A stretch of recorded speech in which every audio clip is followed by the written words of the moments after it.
The runaway room. Glancing over my records of the late last century, I am faced by the events of a certain bitter winter.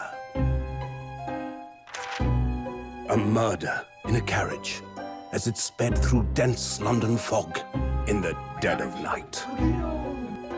Though the victim and the perpetrator were the only ones inside, there were multiple witnesses to the crime itself. However, none could have imagined at the time that such a seemingly obvious case as this would end in such a horrendous manner. My friend, Mr. Herlock Sholmes, once said of the incident, "I believe that perhaps that case was indeed the prelude. The beginning of a long concerto that impressive Japanese student and I were to play together." Oh. Pin that, Dyer.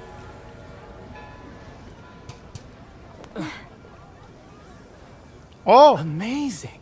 Is this really just a railway station? Railway station or not, I've never seen such an enormous building before. Why does she have an English accent? And look at all the steam locomotives. This country is incredible.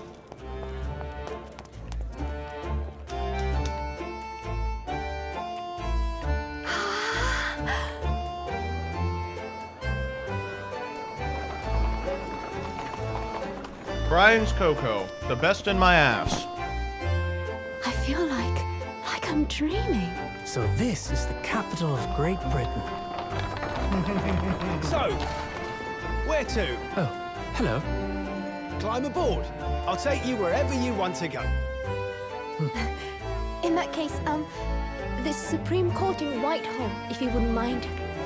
My pleasure. I suppose you're visiting students from abroad, eh? Yes. Thought so. Well then, I hope you enjoy your stay. And welcome to the centre of the world, Great Britain's mighty capital, London. Three-head. Does he not, like, pick their pockets or something? Oh, he really took them. This is the first British person we've met who hasn't called us dirty, filthy, stinking, disgusting Japaneses and taken our money.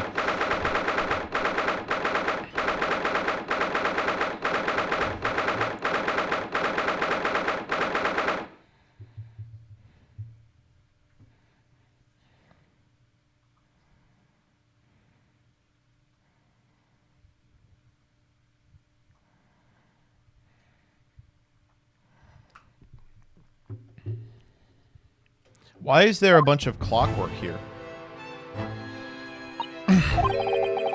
What an incredible place! Apparently that's how they sound.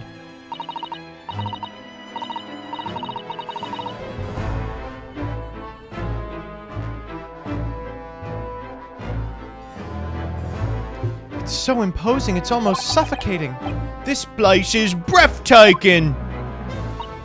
There are some stone buildings like this in Japan now, of course, but they've only been built in the few short decades since we opened our borders to the outside world. An authentic example like this has quite a different impact, wouldn't you agree? A far cry from the wood and paper most of our buildings are constructed from. Shut up! This is the #1 thing that irritates me about British people. They're like, you build your houses from wood and sticks. Yes. We have tornadoes and earthquakes. Sorry.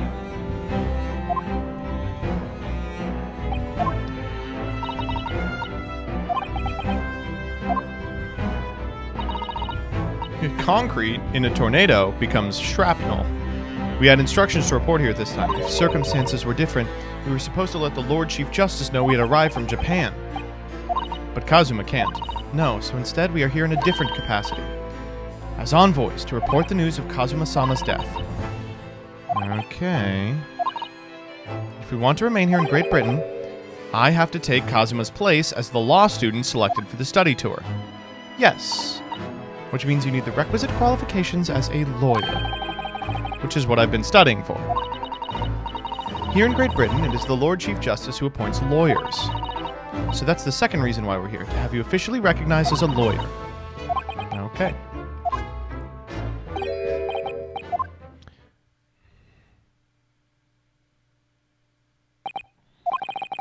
Oh.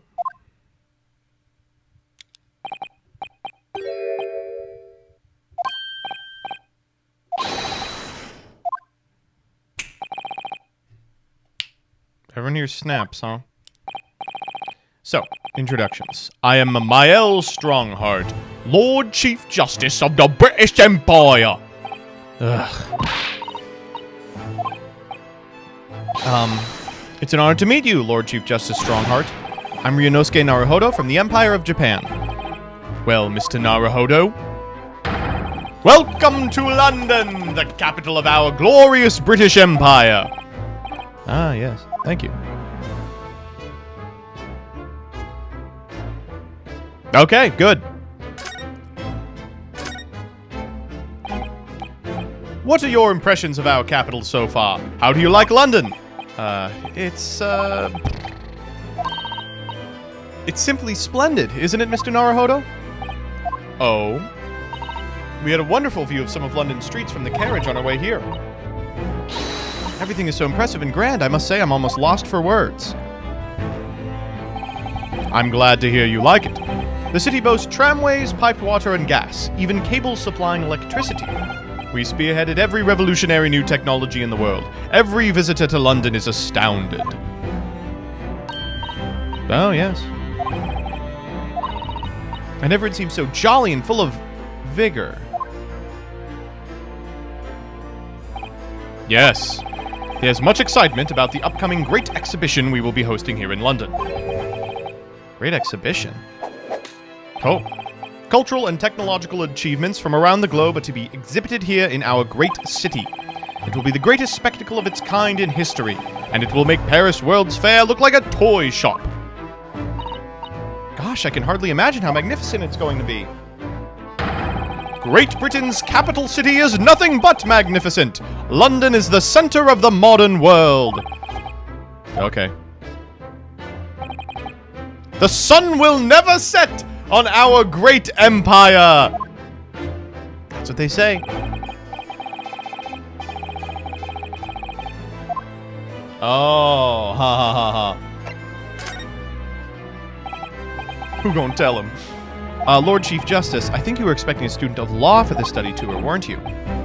Absolutely. Mr. Kazuma Asogi, if my memory serves. That's right. The British government has already been telegraphed a full report on the situation. I understand the young man lost his life aboard the steamship bound for our shores. That's amazing. A telegraph. My country naturally extends its deepest condolences to yours. Thank you. And you honored this appointment specifically to inform me of the news. Well, and one other thing. They tell me you Japanese are a people of protocol and courtesy, and I see that it's true. And it is with some regret I must inform you that the death of the young lawyer means this study tour arrangement can no longer proceed. If you would hear us out, Lord Strongheart. What do you have to say, madame? It's about the study tour. Mr. Naruhodo here would like to make a proposal. Oh, fucking Christ, you couldn't have said it? Would he now? Well, Mr. Naruhodo?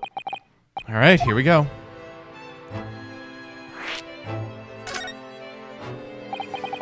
The thing is, Lord Justice, Lord Strongheart, I was wondering if perhaps you would consider allowing the study tour to go ahead. Don't misunderstand me. Britain would ideally like to see the tour go ahead. But without a lawyer from your country, there's nothing to be done. Well, in that case, what if there was a lawyer? Is there something I don't know? Only a single lawyer was invited to Great Britain from your country. And that was Mr. Asogi. At least that's what I've been led to understand. The thing is... Mr. Naruhodo. Okay, here we go. If there's someone else from Japan who could be described as a lawyer, it's me! I can do it! Is that so? I mean, I don't have qualifications, but no qualifications, you say? And yet you still claim to be a lawyer. I have acted as a lawyer in court before, only once, and there was some other stuff that happened too. I've been spending every spare moment on the journey from here to Great Britain studying. I've learned all about British law and court proceedings while I was on board the SS Burya. The voyage... Why is he checking the clock for this? To become a qualified lawyer here in Britain, not only do you need a university degree in law, you must also complete several years of training. I realize it's far too short a period of time, but I can't just go back to Japan. Mr. Asogi's journey here had only just begun. Coming here on the study tour was all he thought about. I have to carry on and do everything he planned to. I know it must sound like I have an overly inflated opinion of myself, but I would do anything to prove that I have what it takes. I'd suck any dick, any test you care to set me. Just one chance, that's all I'm asking for. Please! 31 seconds. Your opening statement there, Mr. Naruhodo. It was 31 seconds long. Not too brief, not too protracted. Perfectly judged appeal, I would say. Which is a skill that would stand you in good stead as a lawyer. Oh, thanks! So, you're willing to put those words to trial, are you? Well, I'm all for entertainment. But let me ask you one thing first, sir. Yes? You say you intend to do everything Mr. Asogi planned to do. Are you firmly set on that path? Well, yes. I see.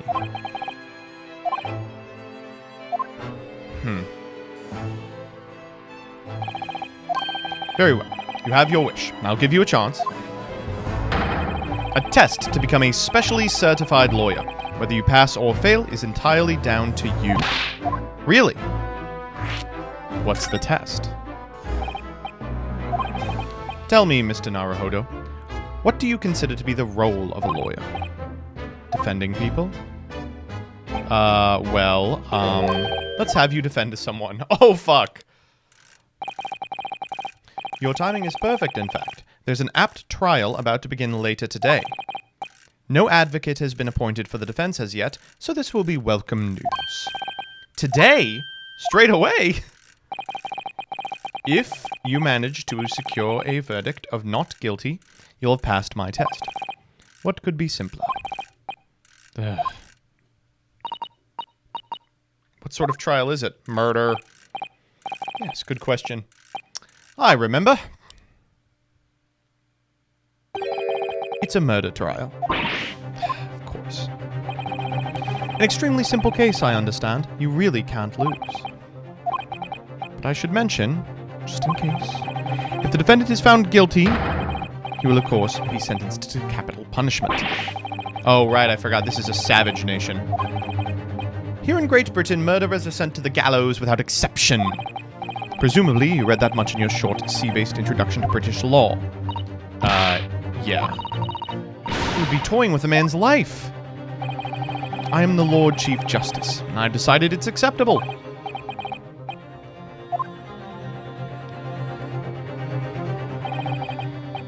You don't understand. If you do a shitty job, it's going to make the appeal for shitty defense a lot easier. We'll be fine. Mr. Naruhodo, you've come to me claiming to be a lawyer. If you want me to take you seriously, you need to prove you're willing to do a lawyer's job. And you say you intend to see through the will of your compatriot, Mr. Asogi. I would like to understand just how far you're willing to go in order to make that happen. What's the matter? You've fallen silent. I'm sorry, but time is pressing. The trial begins shortly. I need an answer from you now. What's it to be? I'll do it. Alright then, my answer is... 15 seconds. Your decision-making needs work if you want to be a lawyer. That was too slow.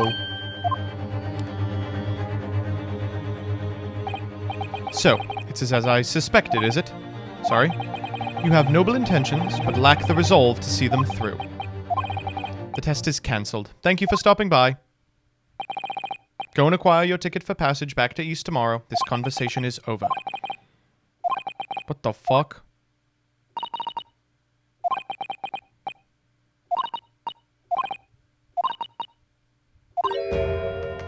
I said I would do it. What are you trying to say, madame? I think what Miss Susato means is that no matter how badly I'd like to be recognized as a lawyer and stay here in Great Britain, to risk another man's life by treating his one and only chance at trial so trivially would be utterly unforgivable, and I feel exactly the same way. I'm sure the defendant won't see this trial as a test, as some kind of experiment.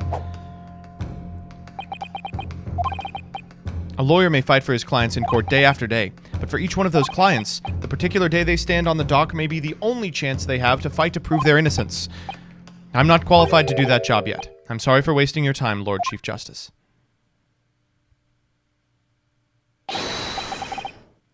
Wait. Mr. Naruhodo. Was there something else? It's approximately 20 minutes by carriage to the Old Bailey from here. If you leave immediately, you should still be there in time. But I just said that I was quite serious in what I told you. The defendant in this case has literally no one to advocate for him. At this point, he can't hope to find someone to represent him. The trial will begin without a defense, and if that happens, there's only one possible outcome. He will receive the most severe sentence the judge can pass down. But that's awful! But that is the truth. Why does it have to be like this? Please don't expect an answer to every question.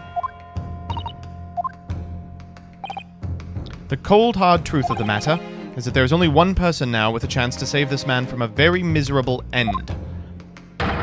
And that is you.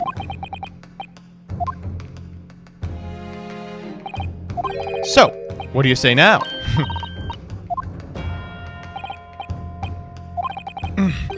In my estimation, it is purely and simply a matter of resolve. Oh. Our time is up here. I have a meeting to attend. I must leave in 2 minutes and 16 seconds. So, venture into our great city and enjoy yourselves. We gotta go. The Old Bailey.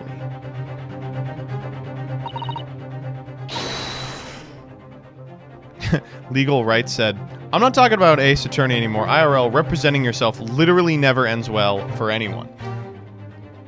It is crazy how, like, mythologically, we have enshrined, like, the self-defense where you're like, no, no, no. I believe in my own cause. It's like, no, you need a fucking lawyer. You will get walked all over.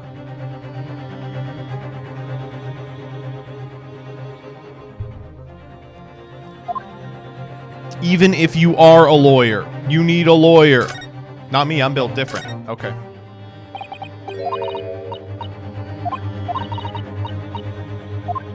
Okay, let's go, let's go, let's go.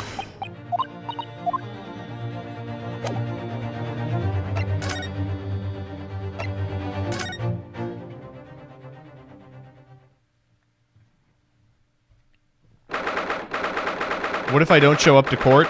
You'll risk pretty much the exact same sentence.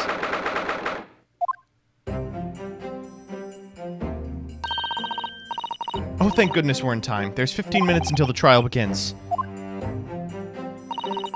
Did you hear what I said to the driver when we climbed aboard?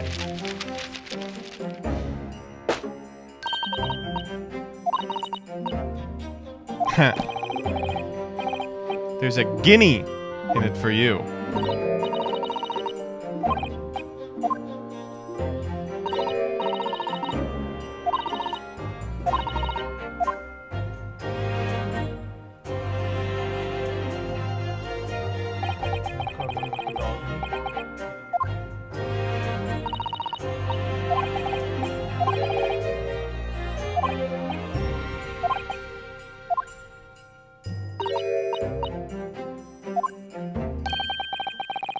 Top of the morning to you, madame.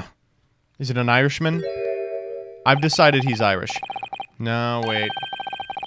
He is Irish. What are yous doing following me here? Things are fair desperate, are they? Sorry. Would you look at those expressionless faces? From the east, are yous? We're from Japan, yes? Ah, Japan, is it? Right, say no more. So, how much do yous need? No, we're here because... No need to explain, fella. I've been there myself, so I have. No place to go, nothing to eat, barely a penny to your name, and all while in a strange, faraway land. Actually, we haven't found a place to stay yet.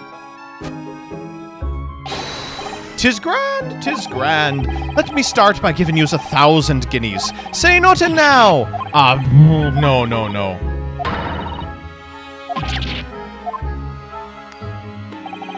'Tis nothing to me at all. I like to ensure I have a sufficient funds to weather a rainy day, you see.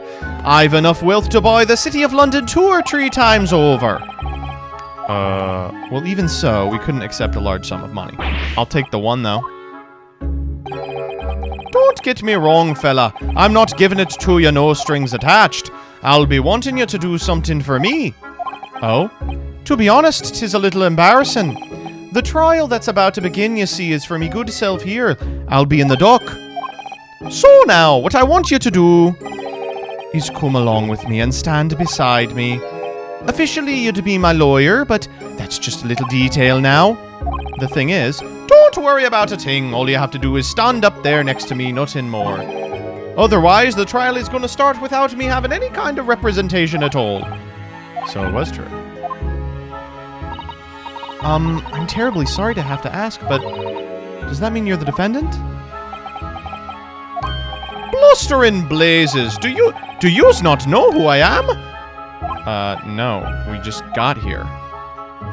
Ass. Well, I suppose it isn't altogether impossible. Just next to Hyde Park there in the centre of London is another beautiful park. 'Tis called McGilded Park. McGilded. Full of blossoming flowers in the spring and singing birds and whatnot. I donated it to the city, I did. A city of smiles, that's my vision for London. There's nothing Magnus McGilded wouldn't do for the city, and it's queer. Old people. That's amazing. Really extraordinary. Ah, but now they've the gall to say I'm a good-for-nothing criminal. Me, Magnus McGilded. Alright, don't pass out. Mr. Naruhodo, perhaps now would be a good time to introduce ourselves. Good idea. Mr. McGilded, the thing is, we're actually here in London to study British law. We're law students on a study tour from Japan. So, if you don't have a lawyer for the trial, and you'd be happy to put yourself in our hands, What was I after saying, you daft idiot? I've given you 1,000 guineas to stand up there next to me, haven't I? Yes, but I am going to defend you. Ooh. I think I see what's going on here. I know what you're thinking. This chancer of a fella claims to have more money than the Queen. But if that's true, why the blazes can't he hire the finest lawyer in all of England? Because he did it. Well, no. Not at all. It is a little strange why you don't have a lawyer. That would be the fault of the Reaper. Aye, the Grim Reaper of the Bailey, Lord Barak von Zeeks. He's the prosecutor. The prosecutor is the Grim Reaper? When Van Zeek stands for the prosecution, they call the accused his sacrificial lambs.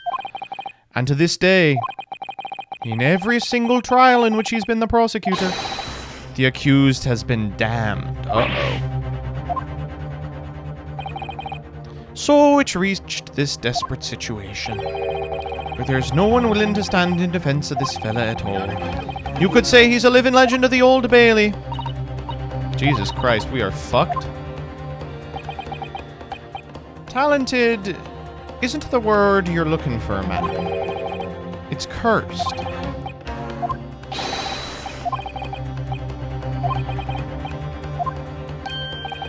"'Tis time. Well then, fella, don't let me down. But I don't know anything about the case. You haven't told me what happened. Oh, okay. I decided I'd have to defend myself in there. How would that have worked? But then you made an appearance. A student of law, wouldn't you know? 'Tis no accident, I can assure you of that. 'Tis fate. So don't get cold feet now, please. Alright, here we go.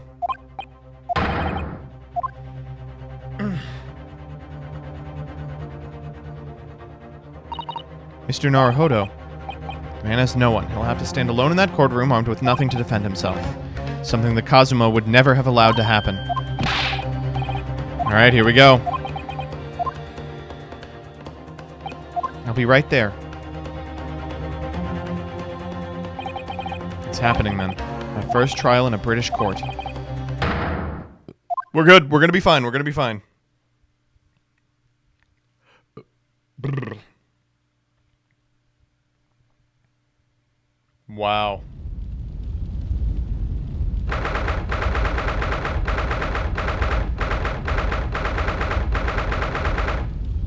I do like, again, I said this last time, but it's so funny studying law and legal theories that are very old, things like property, do have seminal cases from places called like the Old Bailey courtroom and the Court of the Queen's Bench and the Blumpster's Alley and shit like that. It's so funny. Oh? Is this a jury trial? So this is the highest court in Great Britain, the Old Bailey.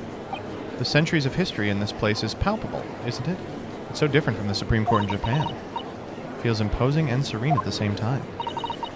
Whatever the country, determining a person's guilt or innocence is always a solemn affair. May I say something, Mr. Naruhodo? Oh, yes, what? Your eyes look ready to pop out of your head again. Ugh, you stinking ass. Oh. Oh! Alright. Santa Claus is presiding over the court. In the name of Her Majesty the Queen, I hereby declare this court to be in session.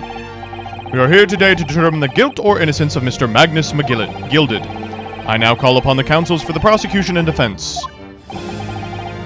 What am I gonna do, like a Transylvanian? The prosecution is fully prepared. I'm not doing that, that's insane. The prosecution is fully prepared. There, we'll do that. That must be the Reaper of the Bailey. He really does look fully prepared to dispatch his next poor victim to the underworld. Counsel for the defense, you appear to be Eastern? Do you speak English? Fuck you, you stinking ass bitch. Yes, of course.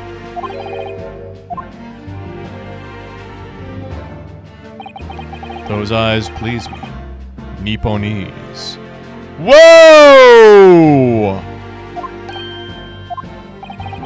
They shroud your fear, your doubt, your trepidation.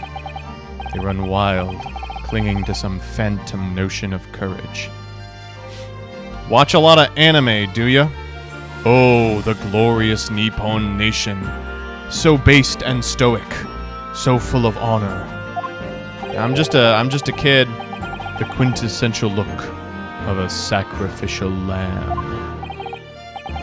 Ugh. A cold shiver just ran all my spine all the way down to the tips of my toes. Is every case going to introduce a new super racist character? Oh, chatter, chatter, chatter. Remind me what nation we are in presently. Now, Mr. McGilded. Yes, my lord. You stand accused of murder, a capital offense. You could be sent to the gallows if found guilty. Are you quite sure you wish to entrust your defense to this foreigner? Fuck you, you stinking ass bitch. Is it not the British way to ignore the dangers to yourself and give those less fortunate a fair chance? I'd like to think that acts of chivalry do the great British Empire proud. Listen to Mr. McGilded. This is, so it really is a case super stacked in your favor, but I assume that something's gonna fuck up.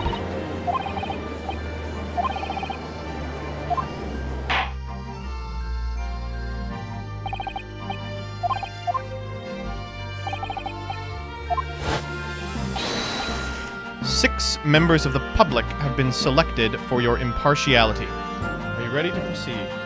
Alright, so we've got a maid, an old biddy, a man with a knife. We've got, okay. Uh-oh.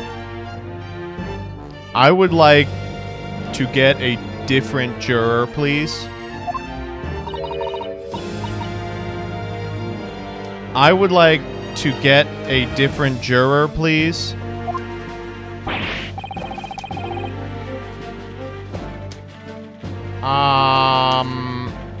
This guy can stay. I like him.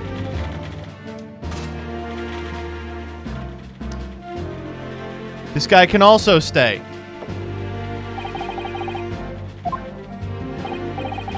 Oh, don't mind me.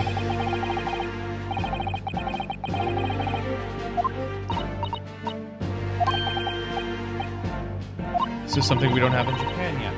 Oh, surely we'll have it by the time the next Ace Attorney game comes out.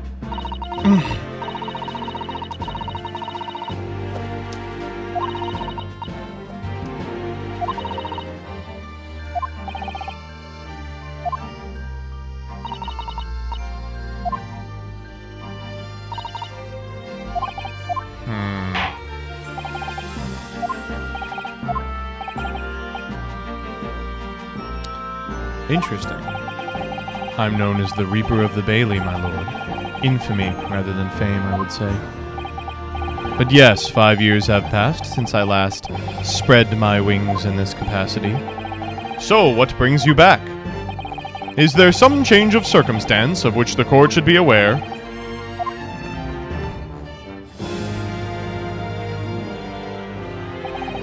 I leave that to your imagination, my lord.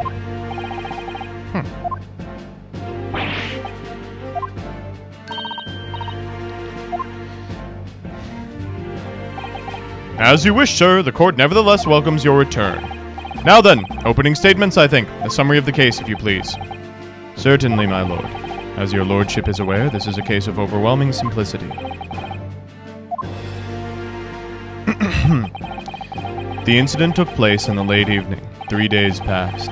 The hour was some minutes after 10. The victim was a maker of building bricks known in the community as Thrice-Fired Mason. Thrice?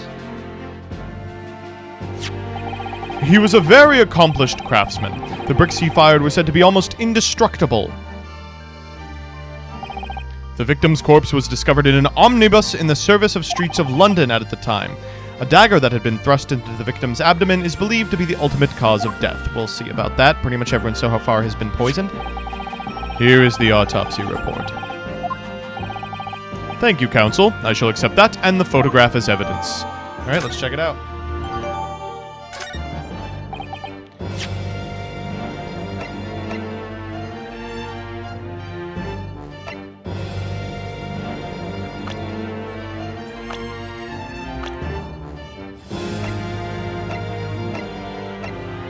He's 32. He was fucking people up at 27.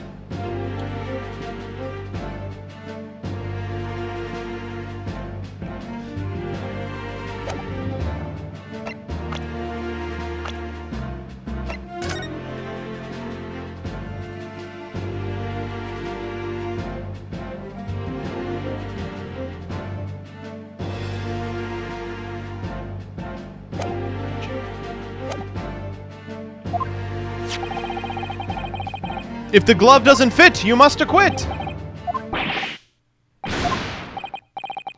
Yes, my lord. Seized by a policeman who arrived at the scene, these gore-soaked gloves were taken from the hand of the accused when he was arrested.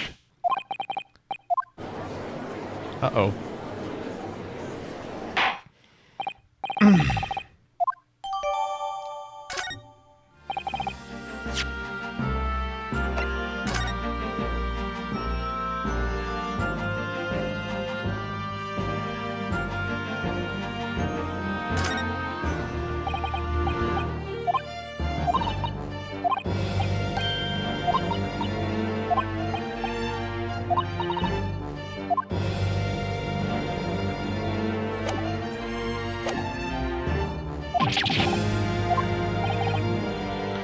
Continuing.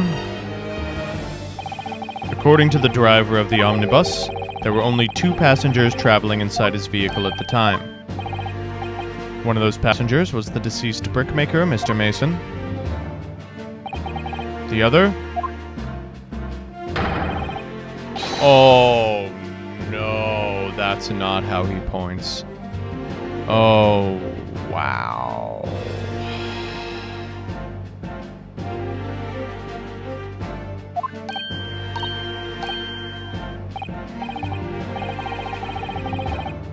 Those 3 are the big I will stop all criminals jurors. We gotta watch out for them. I can't get a read on the other ones. I like the Irishman. I think he's in our corner.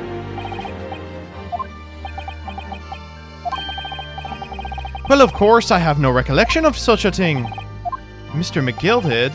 To be sure, I rode the omnibus that evening, but whenever I'm in a carriage, I'm taken with a fierce tiredness and always succumb to it.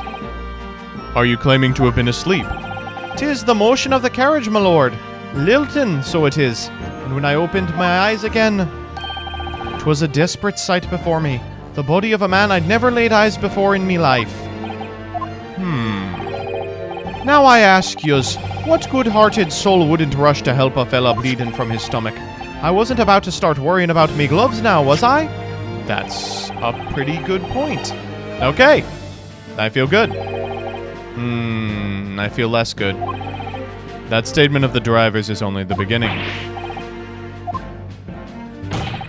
There were multiple witnesses to the precise... Oh, fuck. We're dead. We're so dead. We're so fucking dead. It's over. It's so over. We are never coming back from this. I have to kill myself.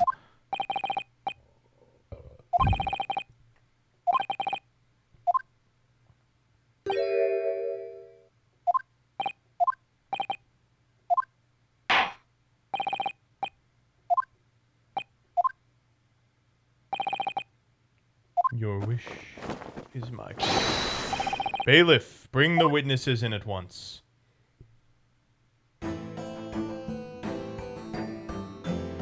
Three of them.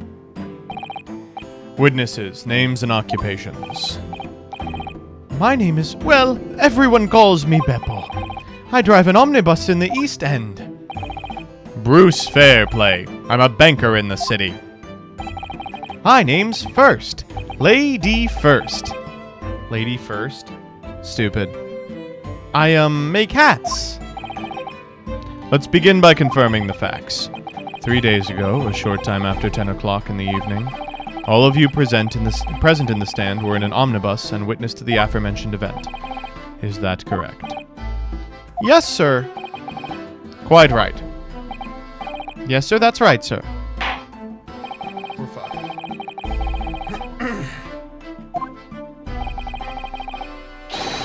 Beppo is a One Piece character?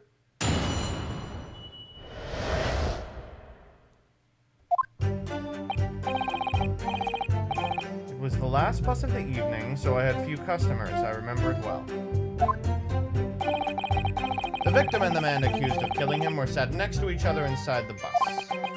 Then out of the blue, the accused reached over and plunged a knife into his guts. This guy's a really breedable twink. As soon as I heard the scream, I stopped my bus and then I saw it too.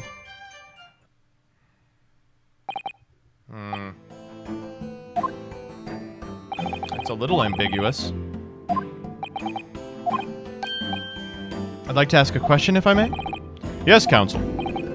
This testimony makes absolutely no sense to me whatsoever. Why not? Well, the incident took place inside of a moving carriage, didn't it? As has been clearly stated from the outset, yes. Well, in that case, how could those two witnesses possibly have seen what happened? There's no way they could have seen the inside of the moving carriage.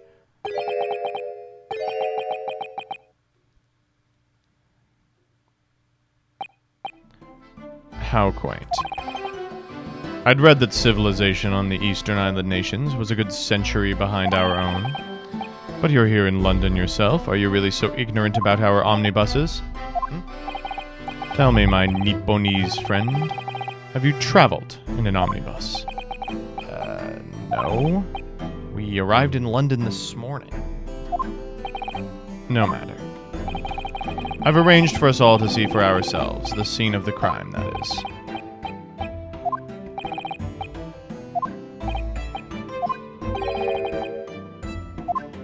Oh no.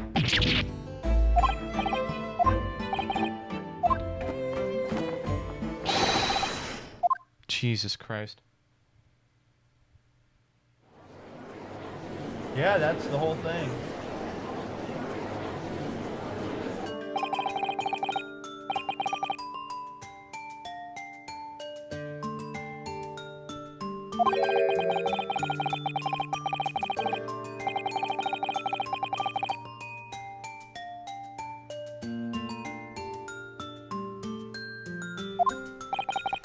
As you can see, the omnibus is pulled by 2 horses and can carry up to 8 passengers. 4 passengers seated inside in the enclosed cabin, another 4 on the rooftop deck above. Every Londoner knows the best views of the city's architecture and sights are to be had from the top of an omnibus. And I should point out to our foreign guests that there is a skylight in the roof, allowing a view of the interior from the seats above.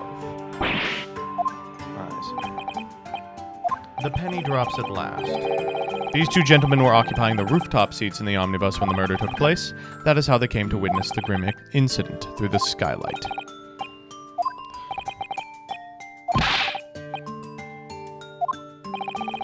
There are a number of important clues remaining inside the carriage, my lord. I would like to submit the omnibus itself as evidence. Jesus Christ. That is the prosecution's wish.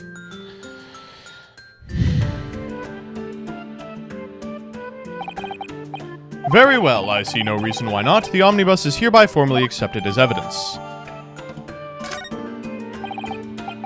I can't believe it. The entire crime scene entered as evidence? Okay, let's take a look at it, I suppose.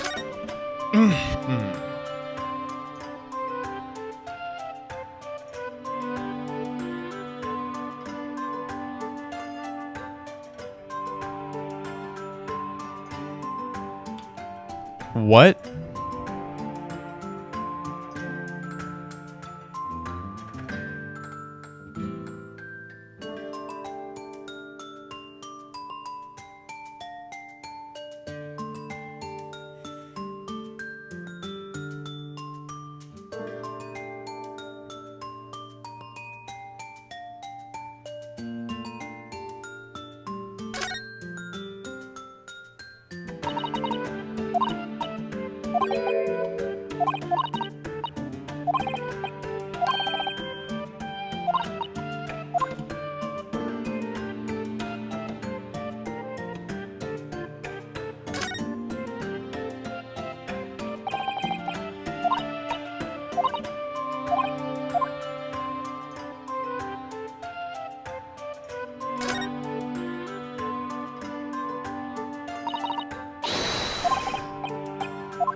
Pray don't expect this Nipponese stray to understand the intricacies of a British court's cross-examination rights.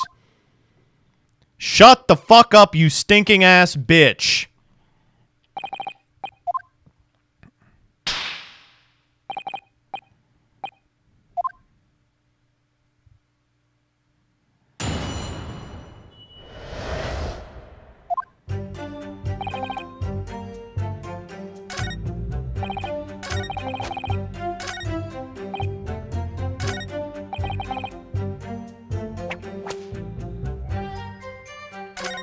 Okay, we've got actually a lot to talk about here.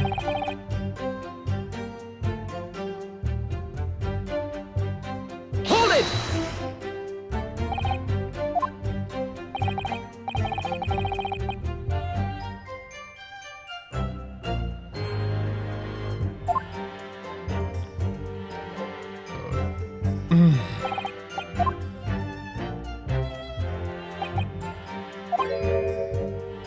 Interesting.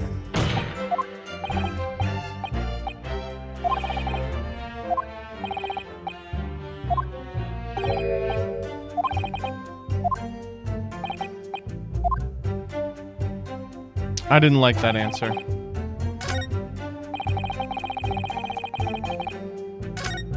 Let's press on everything.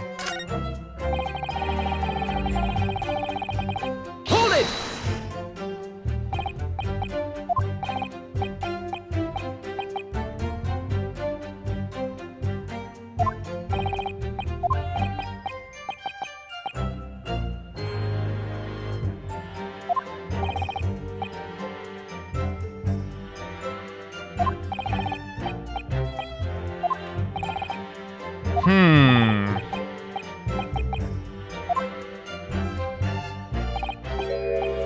But I do wonder sometimes if it's altogether worthwhile. Yes, sorry to say.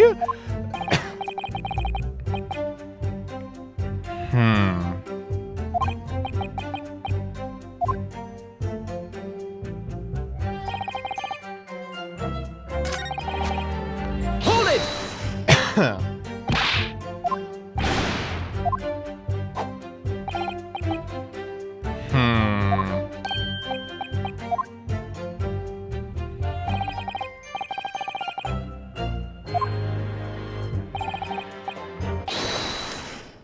Huh?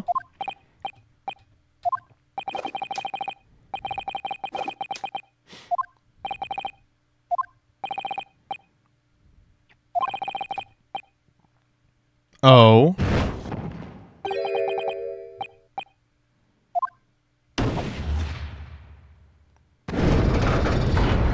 Oh no. Hold it. Whoa!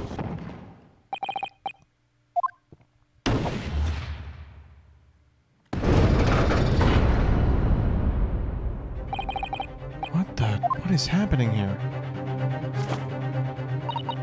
Let me see. Yes, it seems that's how members of the jury give their verdicts. With fire? Apparently, yes. White for innocent and black for guilty. As the 6 members of the jury make up their minds about the case, one by one, they each cast a ball of fire into the great scales of justice. So if those enormous scales fall completely to black, does that mean... Let's do our very best to make sure that doesn't happen. Oh my god! They just fired it for no reason!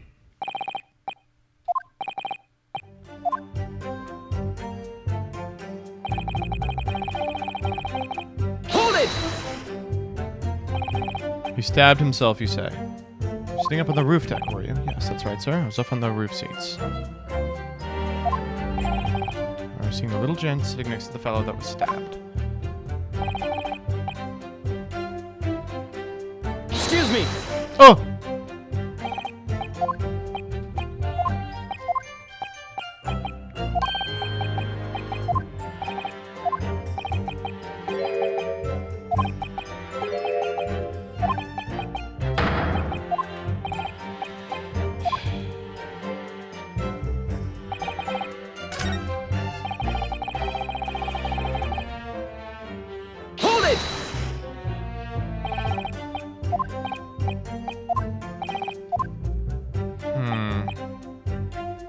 So I was just gazing absent-mindedly around. But then, I happened to look through the skylight.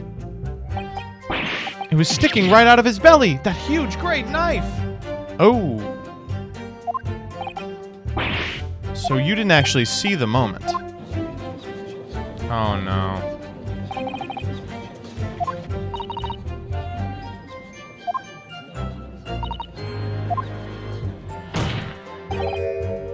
Mr. First.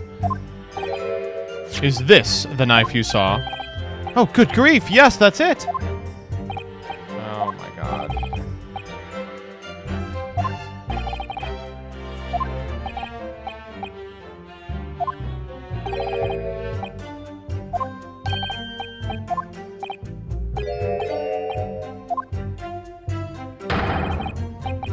Objection!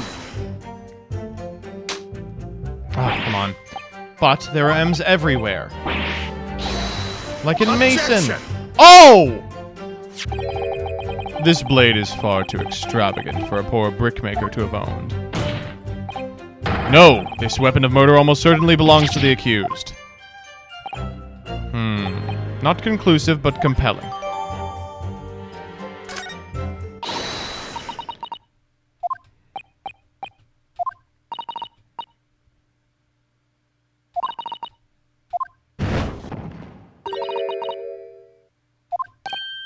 Whoa, whoa, whoa, whoa! Okay, well those were the three I was worried about.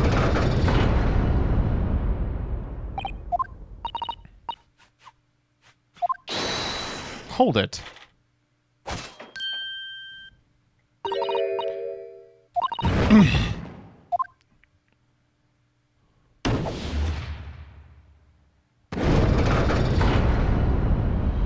That is really not good.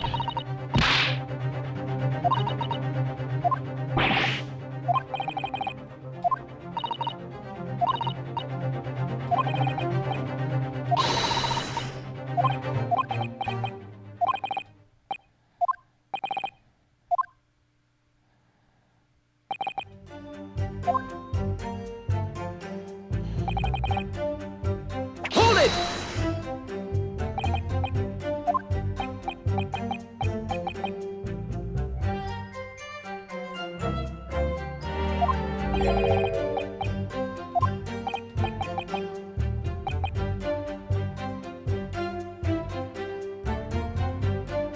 It's interesting.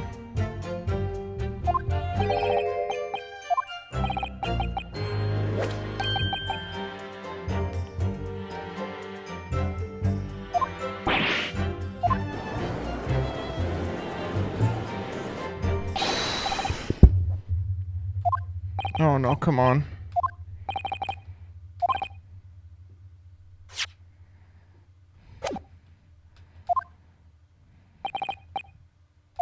Okay. Oh.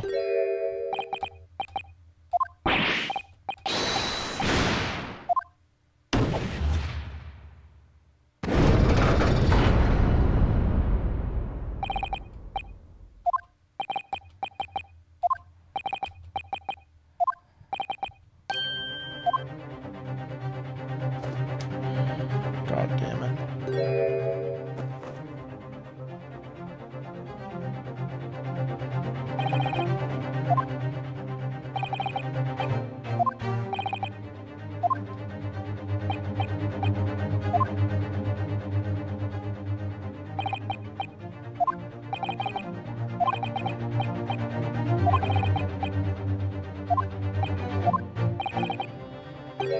Oh, thank the fucking Lord.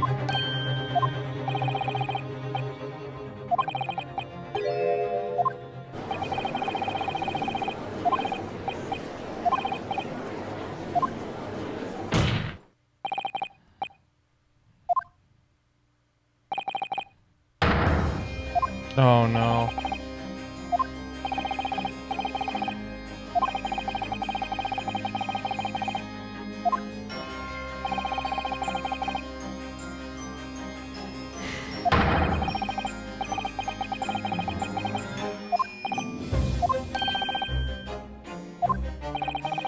McGilded lends money at extortionate rates of interest, so his victims have no hope of repaying him. When they default, he takes possession of everything they own. He is a vulture that preys on the weak. Your faculties haven't deserted you, I'm sure, madam. So has this thought not crossed your mind? Would a man wealthy enough to buy London in its entirety not have a carriage of his own? Oh, fuck.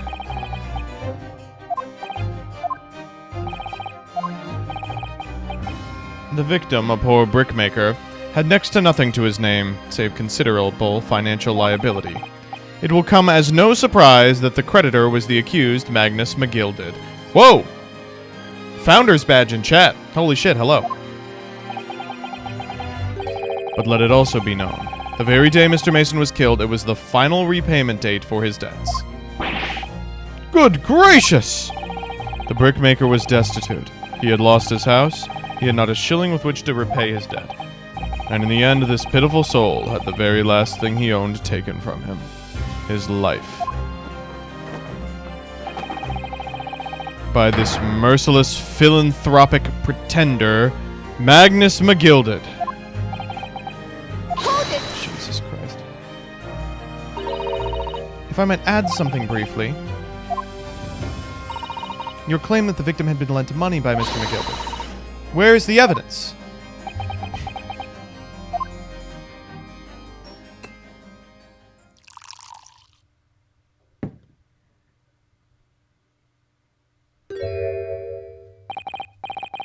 Pray, forgive the discourtesy of filling my hallowed chalice in a court of law.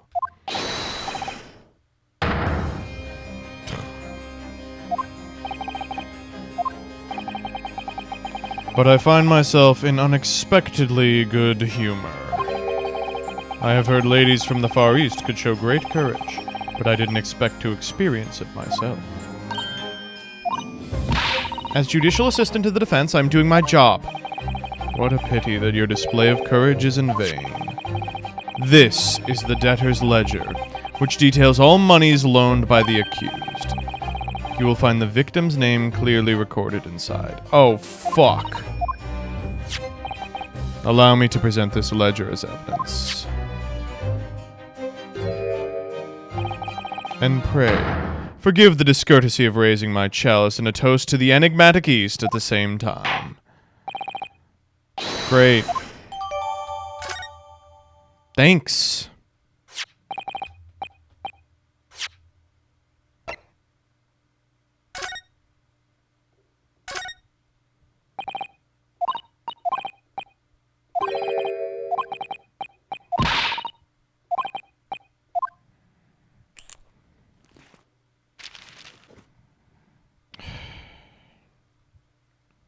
Nothing else interesting on it?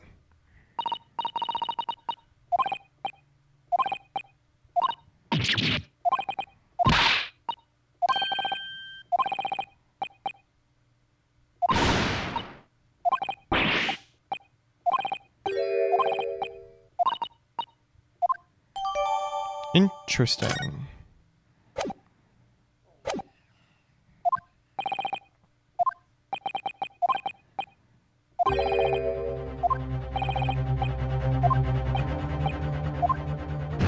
Oh!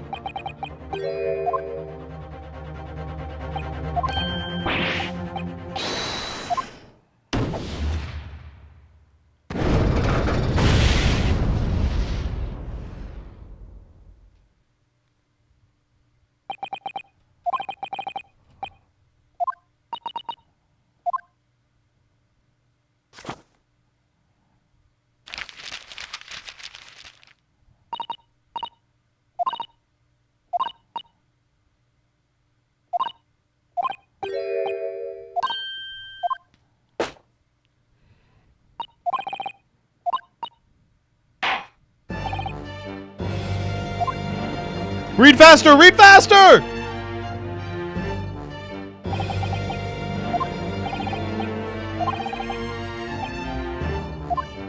We do have an objection.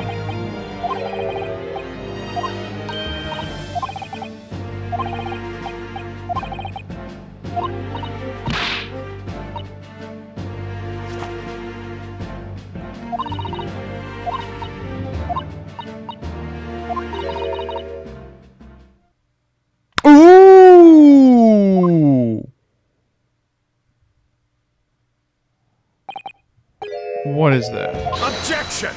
Objection! A summation examination.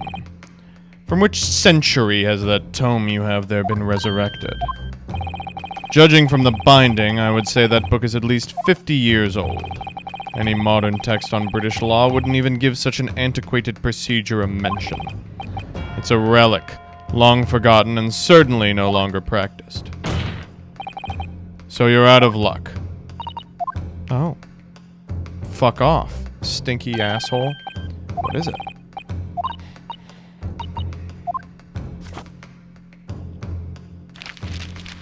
God, she's a fast reader. You would demand the right to a procedure before you even understand what it entails. Typical Nipponese. Appeal to the members of the jury. To reverse their decisions. If successful, the proceedings must be resumed.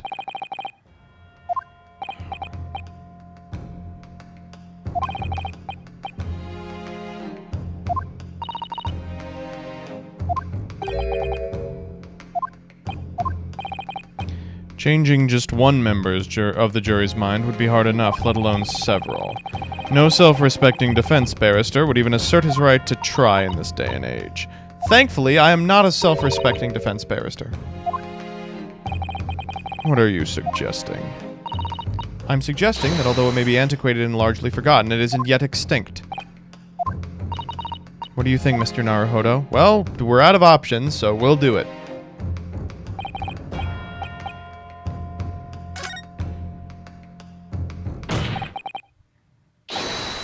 Objection! Objection! London is the capital city of the most powerful nation on earth. We have a duty to the world to exemplify the very highest standards of judicial procedure. Summation examinations are an embarrassment that should remain buried. Objection!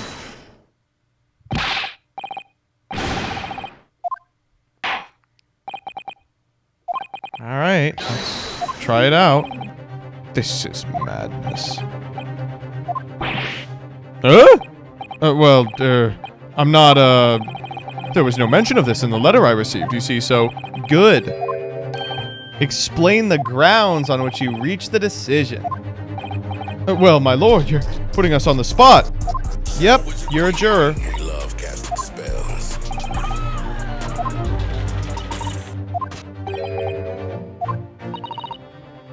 It seems that they all just decided.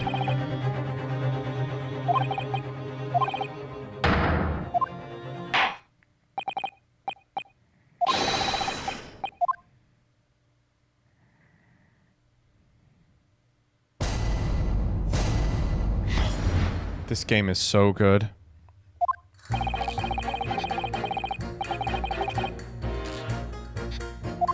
That's a good one.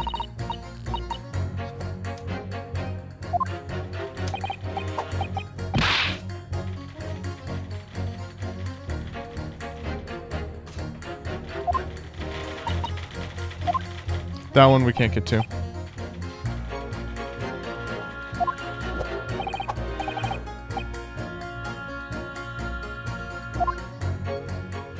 Okay, we've got a couple we can do here.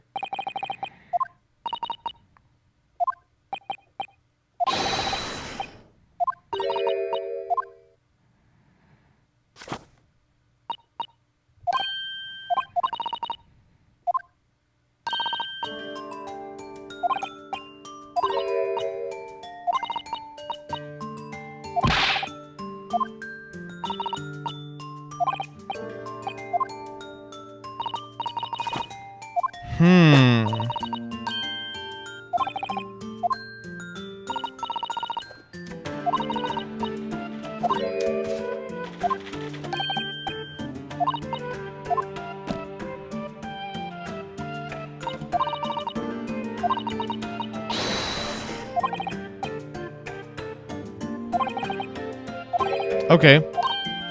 I've got him.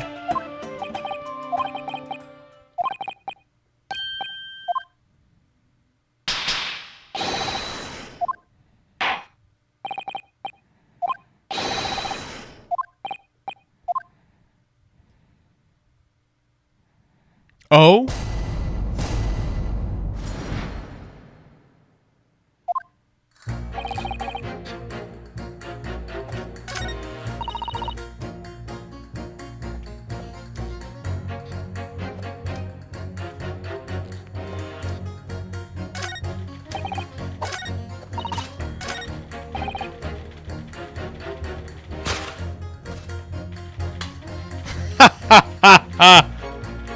Interesting. Objection! These two statements clearly contradict each other. They do? Explain yourself. Me? Oh dear, what have I said? I swear on Silver Blazes' mane and name, I haven't the first idea what you're talking about.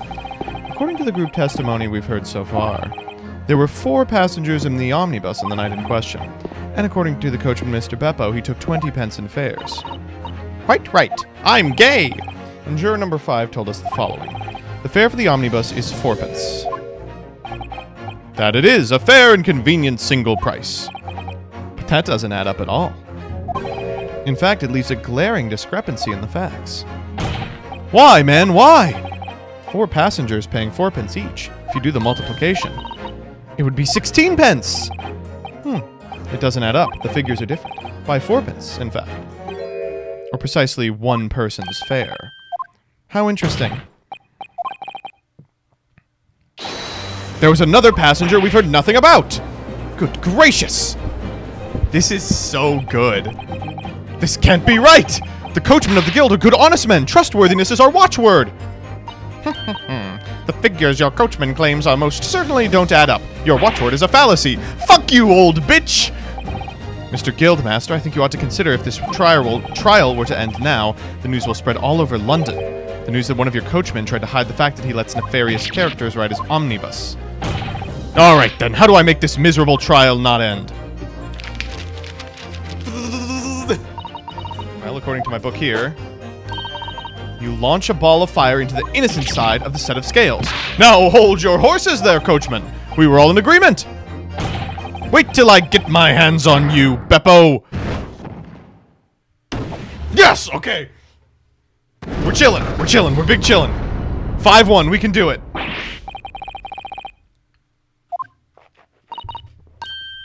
I'm going to do the same. Oh.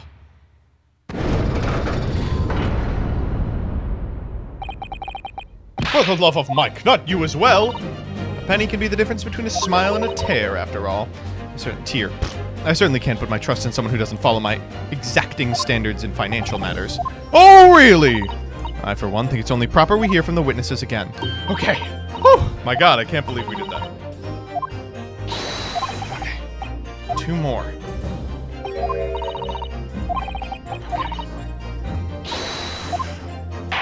So 2 of these people are fucking annoying. But I actually do know who the 2 are.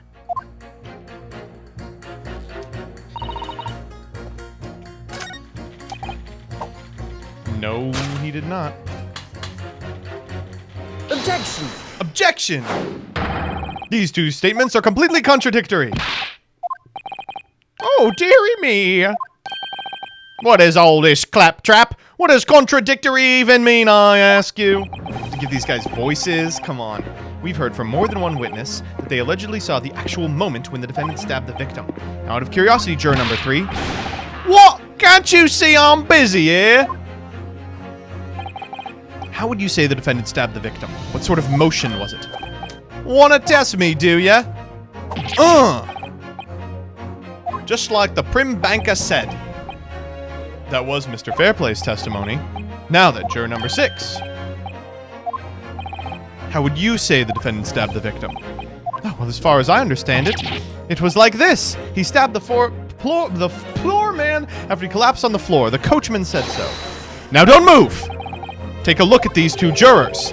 He stuck the fellow next to him without getting up, and he stabbed the poor man after he'd collapsed on the floor. They're stabbing in totally different directions. What? Bless my stitches, what a muddle! What this tells us is that there's a strong possibility one of these witnesses isn't telling the truth. But what? What a dickens would they lie? I don't know, but they are. Trial must continue. Lies, you say? Oh, dearie me. Boom! Put it back! Okay, one more, baby. Let's get that fucking freak on our side. The scales.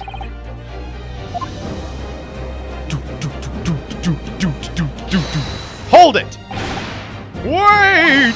Now hear this, my fellow jurors. I warn you, you cannot listen to this man. Look at him in his black suit. He's a devious Eastern sorcerer! Oh my god. This is the most racist game of all time. Whoa! Yeah, I can't read this one. Holy fuck.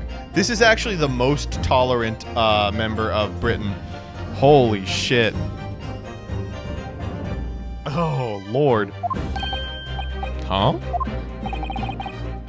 What exactly is the problem? What if two witnesses have slightly different recollections of events? What of it? Let's say, the Shylock did stab the victim as he was sat next to him on the omnibus, and this young dandy saw him do it. And now let's say the victim collapsed on the floor and the Shylock stabbed him again, and this old lady saw him do it. Well, what's to say it didn't happen like that, Who are you calling a dandy, sir? I should take this knife to you. Who are you calling old stupid-ass bitch? They're ready to kill each other now. Alright, okay. Would the foreman of the jury be right? Did the two witnesses see two different moments in time? Let's check the court record. Autopsy report? Stabbed once in the abdomen. Suck my dick. Absolutely not. It's out of the question. Unfortunately, Mr. Foreman. What is it, you fucking bitch? Come out with it. What you're suggesting is impossible. It's out of the question. What are you talking about, man? How can you possibly say that? You do realize I'm only doing my job. Shut up. Shut the fuck up. So where's your evidence, man? That's what we want to see. Well, I have evidence. Guess what, asshole? Behold, the one, the only... the autopsy report! This is the victim's autopsy report. According to what's written here, Mr. Mason was stabbed in the abdomen only once. Oh, fuck! It's quite simple. The victim was stabbed precisely one time, which means the witnesses could not have seen it happen twice. Alright, I concede defeat. He's growing on me. Okay, trial continues. Okay. Wait, that means 4 jurors are leaning not guilty. Okay. We've never been more fucking back. What are you playing at, you stinking ass whore? Shut your trap, sir. No one deceives me. But we had a consensus. I said shut your trap. I know a liar when I see one, and if the chap ever dares cross the threshold of my shop, I'll take this razor-sharp blade and shave every last hair off his head. Please tell me he's a barber. Well... all right.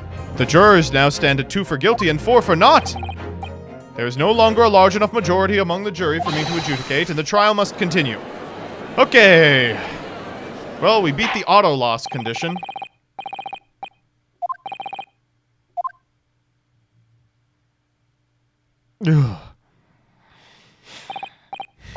Lord Von Zieks, continue to substantiate the case for the prosecution, if you please. I'm gonna have to get more drunk.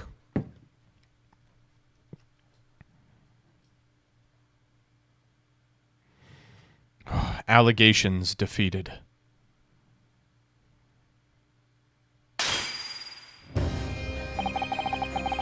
Having savored the rich aroma of the carmine contents of this hallowed chalice, it may seem crass to crush it to dust. Pray forgive the discourtesy. Are you okay? As your antiquated tome no doubt says, the prosecution may not speak during a summation examination. So I honored a deathly silence and listened to the charade. It seems I overestimated the intelligence of the jury. Shut the fuck up. Well, no matter. There's nothing so hard to prove as a self-evident truth, it would seem. And why would we grace the courtroom with our presence at all? So, let us proceed to the next round of battle. Bring forth the witnesses once more.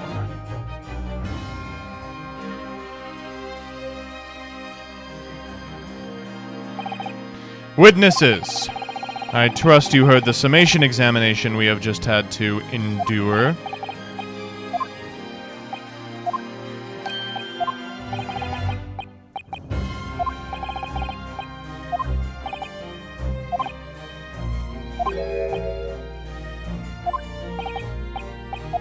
Oh, mio Dio. Oh, he is Italian. Okay.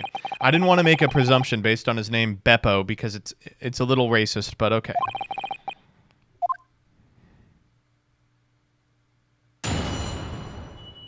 Running it back.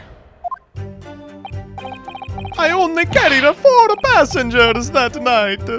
I'm probably not going to do that. Well, I, for one, was told I had to pay 5 pence for the bus.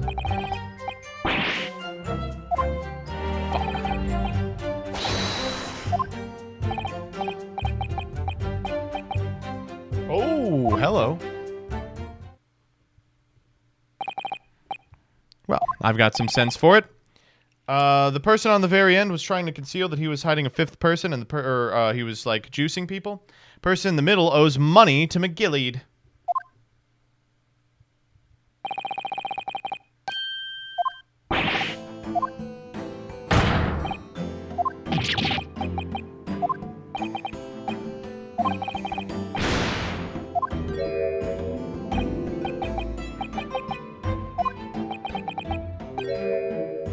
You have been dishonest, coachman.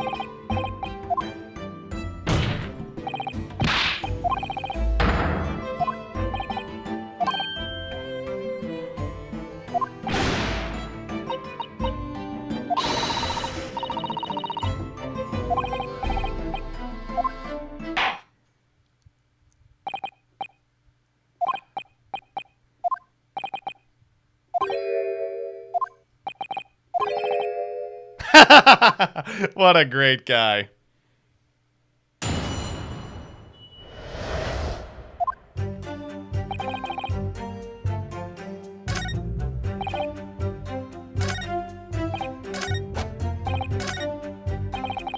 Hold it!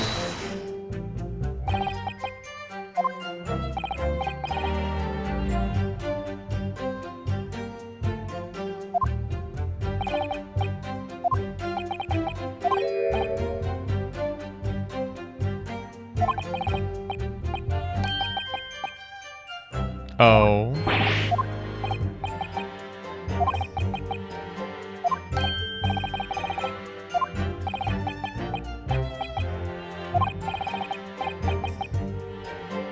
Sounds like you didn't actually see the moment.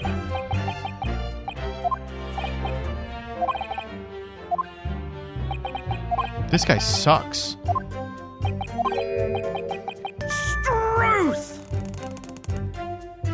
Excuse me. Excuse me! Do you have something to say about that, Mr. Fairplay? Now you listen to me! I know what you're thinking! He didn't really see the exact moment the fellow was stabbed. What are the chances of that? Hey? Yes?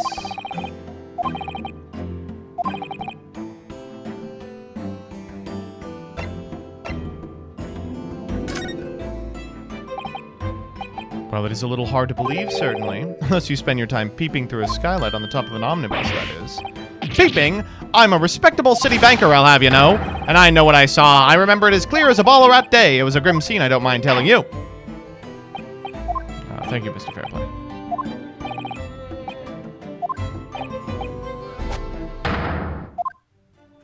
All right, Mr. Fuckler.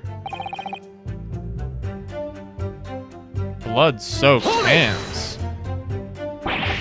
Blood-soaked? Well, perhaps soaked. He's laying it on a little thick, but there's definitely blood all over them. Both of them were covered in it. Oh, were they?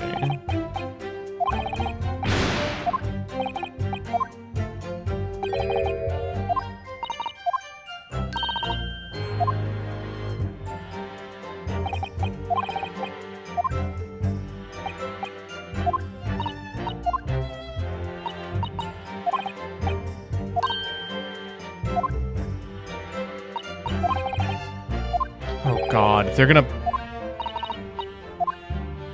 I can't believe that they are gonna fucking penalize us for just pressing everything. Pressing everything is the best thing that you could possibly do.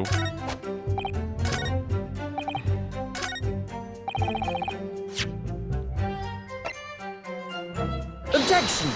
Alright, stinking poo-poo head. Blood-soaked hands. Well, soaked might have been laying it on a little thick.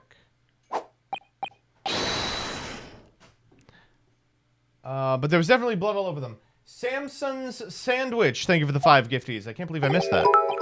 I'm very sorry to disagree, Mr. Fairplay, but that's more than a little peculiar. Here are the gloves worn by the defendant, Mr. McGilded, in the night in question. Oh, yes. And there certainly does appear to be a sizable dark-colored stain there, but I'm sure you can clearly see it's only on the right-hand glove. In short, Mr. Fairplay, your testimony is inconsistent. But no, this can't be right. So you're the liar here, then. That's right. You never were clear about it. You said it was both ends.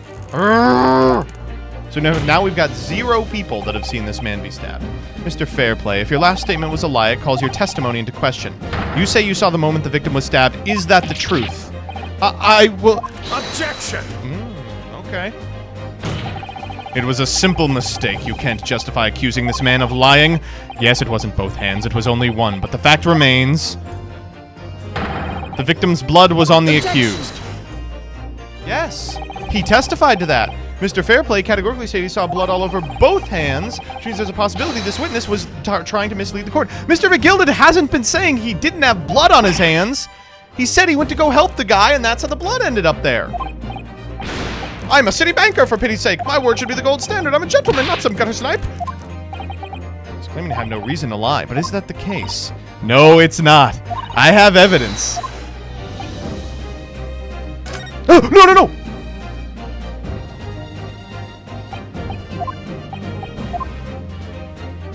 How do I go back?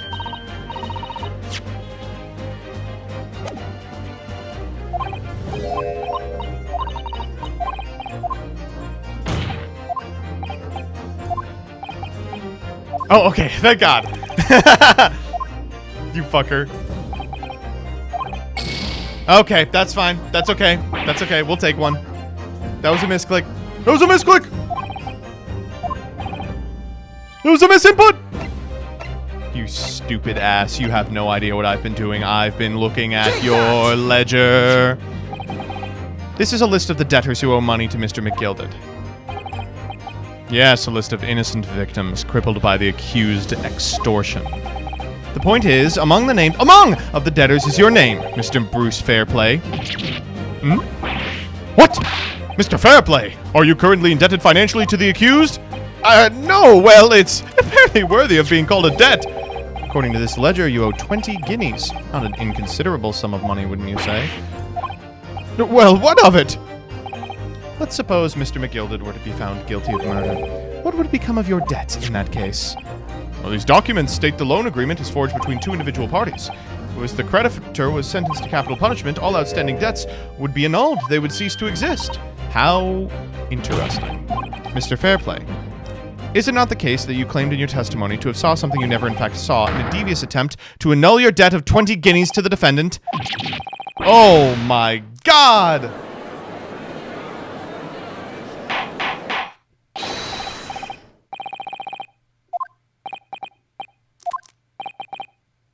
Let me ask you again, and be aware that your answer may have most serious implications upon your future, sir. Did you, or did you not, see the precise moment in time in which the defendant is alleged to have thrust a knife into the victim? Your silence speaks volumes. You did not tell the truth in your testimony. All right, now let's not make a melodrama out of this. Perhaps I did overstate the truth a pinch. A pinch. But it makes no difference. I remember seeing blood on Mr. McGilded's hands, both of them. No, you stinking asshole, and yet only one of the gloves is stained. So you keep saying. Oh. I wonder if I might be allowed to speak, sir? Yeah. Oh, so everyone saw it!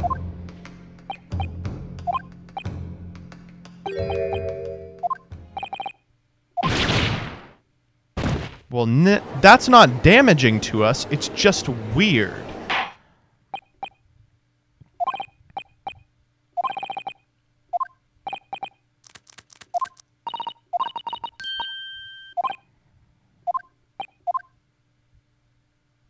Is this the last round of testimony before we take a break? Because if not, I'm going to call it here.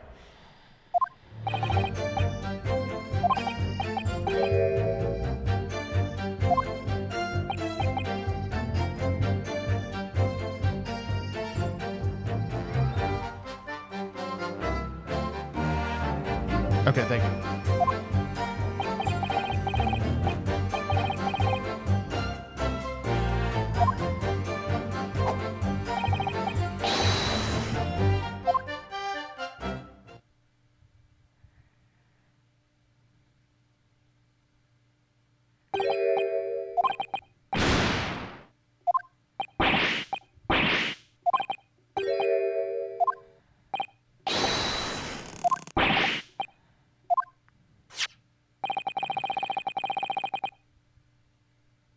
Let us examine the interior of the omnibus once more. The victim's fresh blood is clearly visible on the seat, corroborating the witnesses' accounts. In other words, there's no substantial nor significant change in the facts of the case.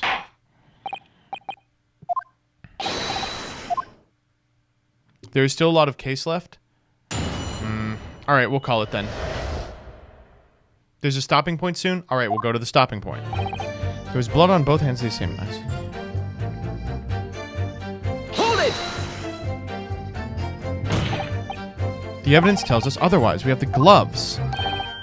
I'm well aware of that, sir, but nevertheless, I know what I saw and I stand by it. Dyer!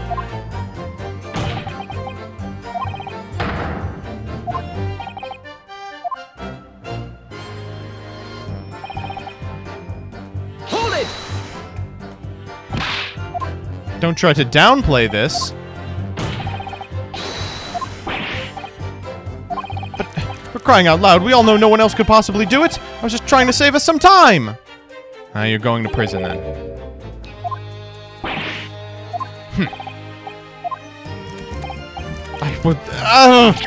That's not what I was hoping for.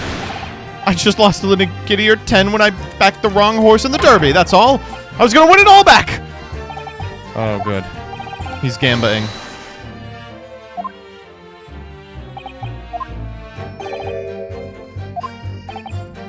The witness's scruples are not on trial here.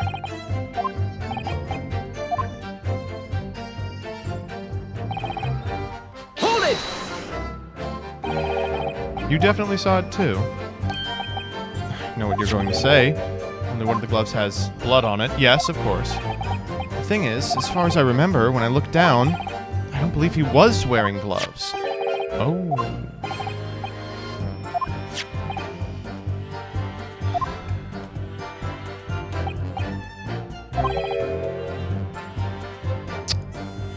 What?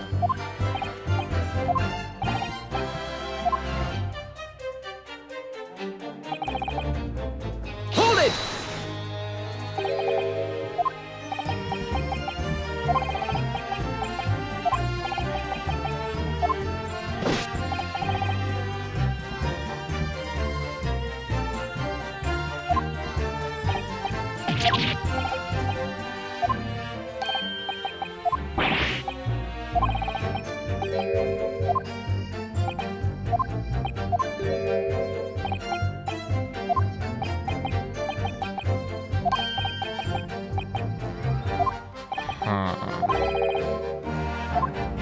I am...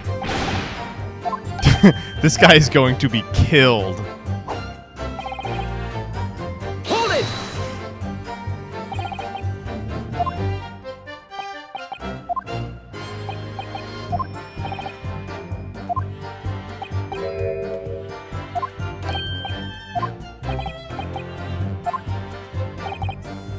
How interesting.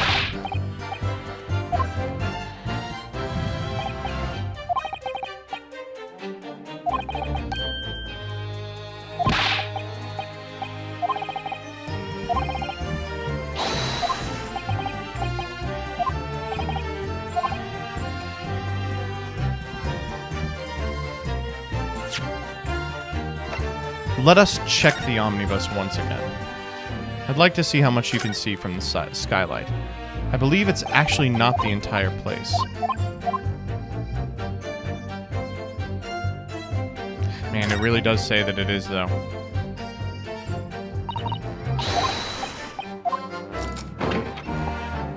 How did we get to 30 hours? Power hour. We will not be doing that again. What a mistake.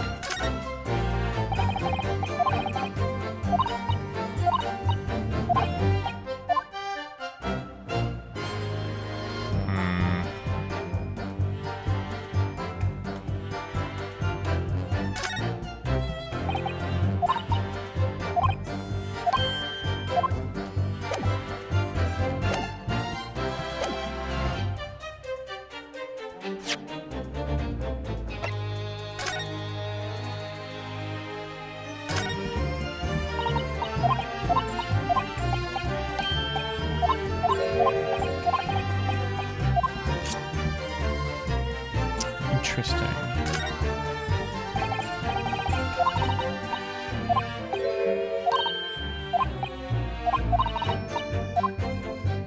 Doesn't really look like an M to me. It kind of looks like a W. We'll come back to it.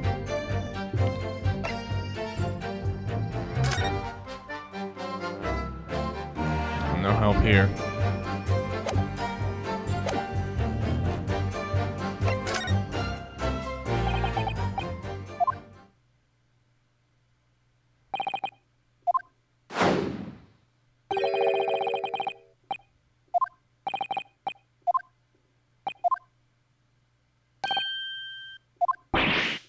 Right, the one behind.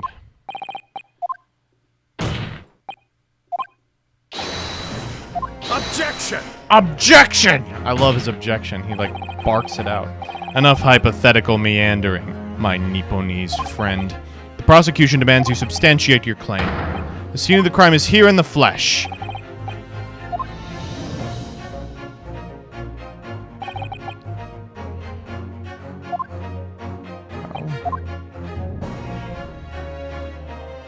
It could have theoretically been seated here. Take that! Both rows of seats on the roof face in the direction of travel, whereas the seats in the enclosed cabin face each other, which means the visible part of the cabin, which passengers on the roof deck can see through the skylight, is as I've drawn here. That's right, my lord. As you can see, the seat opposite the one in which the victim and his attacker were sitting is obscured from view. In other words, if someone had been sitting on that seat, it's quite possible these witnesses would have been completely unaware of it. Objection! Oh. It's quite possible. Some phantom was sitting there. You Nipponese have a forbidding habit of obscuring the truth with ambiguity. What the fuck? I concur. Whoa! Oh my god, we need evidence. Put a name.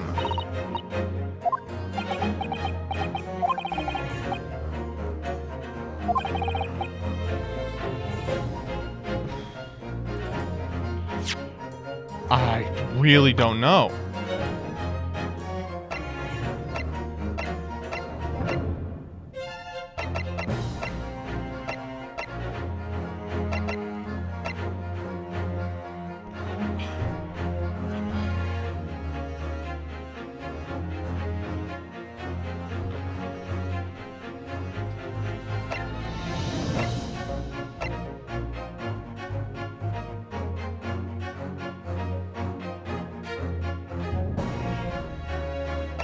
I really have no idea. I have no idea at all. So it can't have been these three. Oh. Wait, I have an insane idea.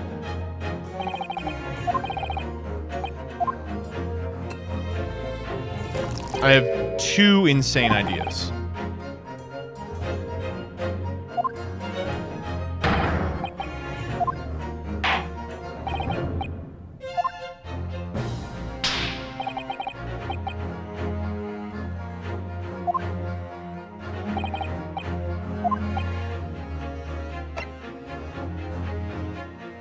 that!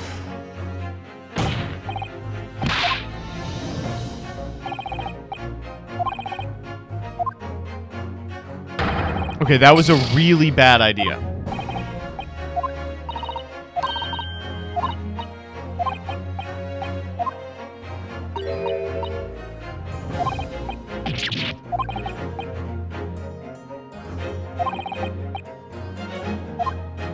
Oh, I see. Oh, that's stupid.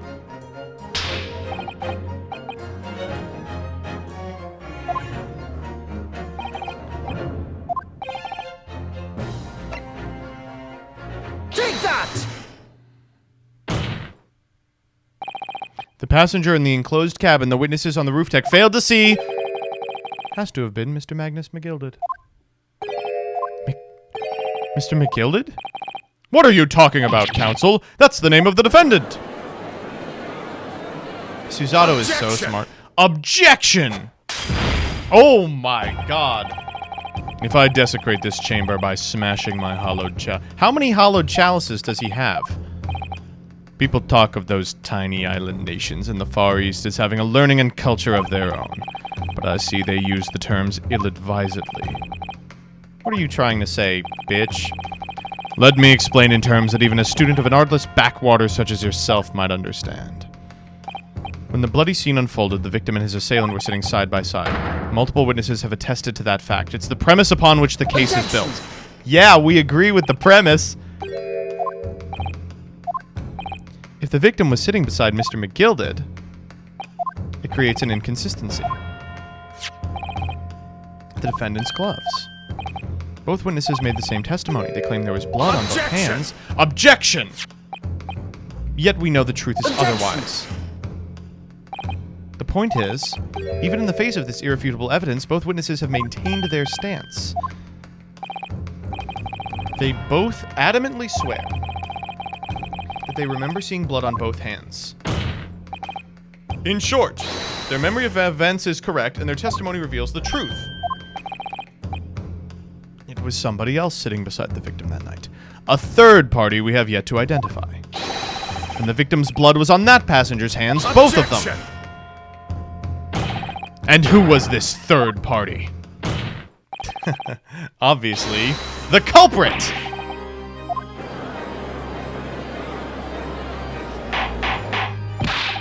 Order! What exactly are you postulating? Objection! The defense's postulation is just that, nothing more than conjecture. The witnesses have clearly stated they saw the accused. No they haven't. Mr. Fairplay said the two of them were wearing hats. I couldn't make out their faces. He said because he was short.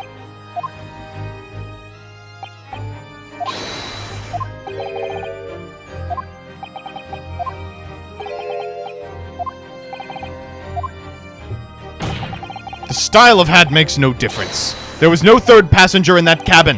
How can you be so sure? Because if there had been, the accused, Mr. McGilded, would undoubtedly have offered to depose the fact. Unless, that is, you are proposing an even more preposterous explanation. That the accused failed to even notice the presence of the true culprit in the very cabin in which he traveled. He fell asleep, dog.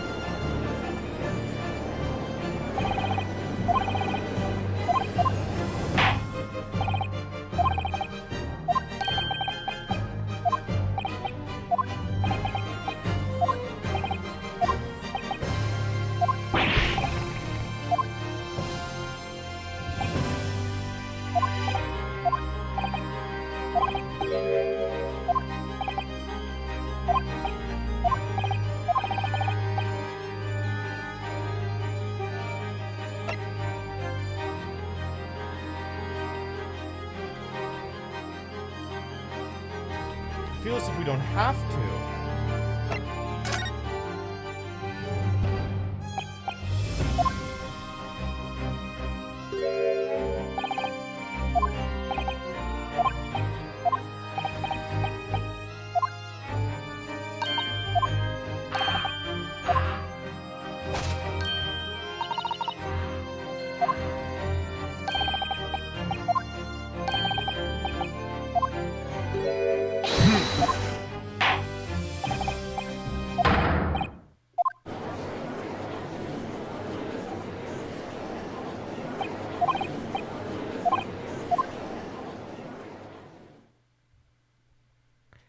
Jesus Christ. You all said...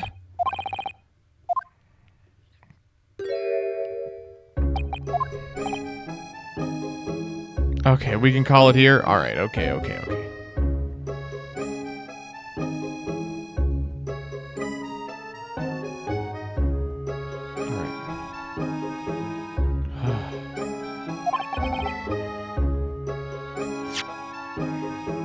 Oh my god, this game really has a way of sucking me in. Tomorrow we're going to test your patience because I am going to read that case on stream and we are going to film the video.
When we last left off,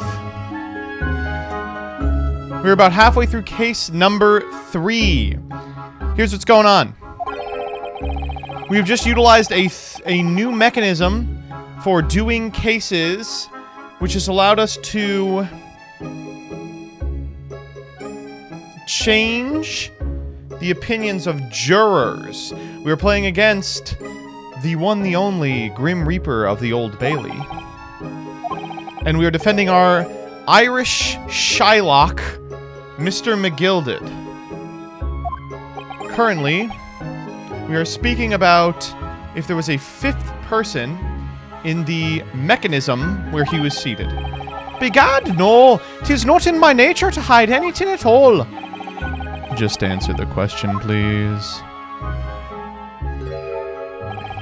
The truth of the matter is, I've been desperate about this all along. Do I tell yous all or keep me mouth shut? Tell us what, Mr. McGilded. The fine fella representing me is absolutely right. In the carriage on the night with myself and the other man, there was another passenger. Aye, and 'twas me who helped the little urchin get away after it all happened. That's not murder, but it is accessory to murder, which is bad. No, Magnus McGilded. That convenient excuse can't save you now. I'm truly sorry, so I am, Lord Van Zeeks. I'm sure you'll be wanting to know why I said nothing when I was taken in by the police. I do be having a very good reason, I assure ya. Which was? Well, the little child was just in the wrong place at the wrong time, and not in any way involved, you see. What? If the police had known the wee one was there, they'd have assumed she'd done it. They'd have hauled her into here courtroom just like myself. I was only trying to spare her that. Young hearts and young minds are easily damaged, my lord. And who was it? That I don't know. Aye, well, the wee thing just happened to be in the carriage that night. I never saw her before or since. Objection! I love the way he says it. We have absolutely no reason to believe this man. The prosecution calls for the witnesses' statements to be disregarded by the court. You know, I wouldn't be surprised if the urchin isn't here in this courtroom as we speak, listening to the proceedings. What?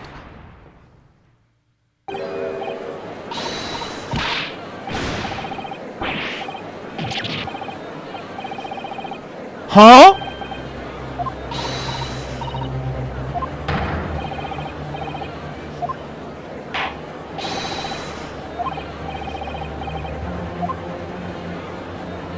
Scatter!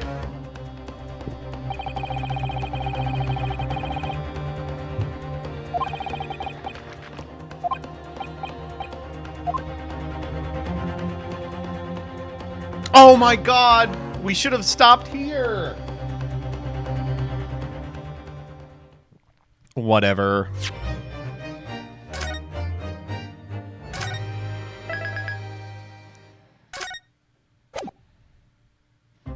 Who has the best objection shoutout in the series and why is it Von Karma? It's Von Karma. The first time he did it, I was like, oh my god, he's actually good. What on earth just happened in there?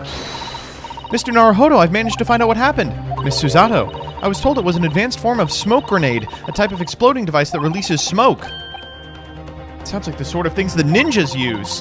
They're just making sure everything is safe now. I think the trial will start again before long. But who would have done something like that? The police managed to catch someone who was trying to flee. It's a young girl around 15. Agito. It's actually Smoke Grenade of the Thief. Uh-oh. Uh-oh. The 20 pence. Oh, according to the coachman, Mr. Beppo... Yeah, this is a good question. So, yeah, he took 4 passengers that night at a fare of 5 pence each. So we know that he actually took 5 passengers at a fare of 4 pence each. And he lied about taking 4 at 5, despite the fact that doing so was against guild orders, and got us an innocent from the guild master who's in the jury. Like, why would he do this? This doesn't make sense. Now it seems there were 5 passengers, which means 1 didn't pay. He overcharged and 1 didn't pay.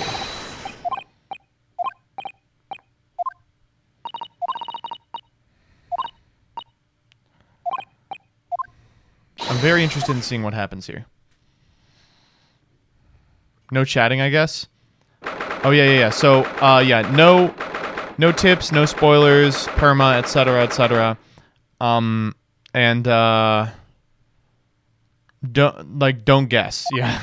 That's the same as backseating, basically. Alright, there she is. No helpers, no helpers. Oh. Okay.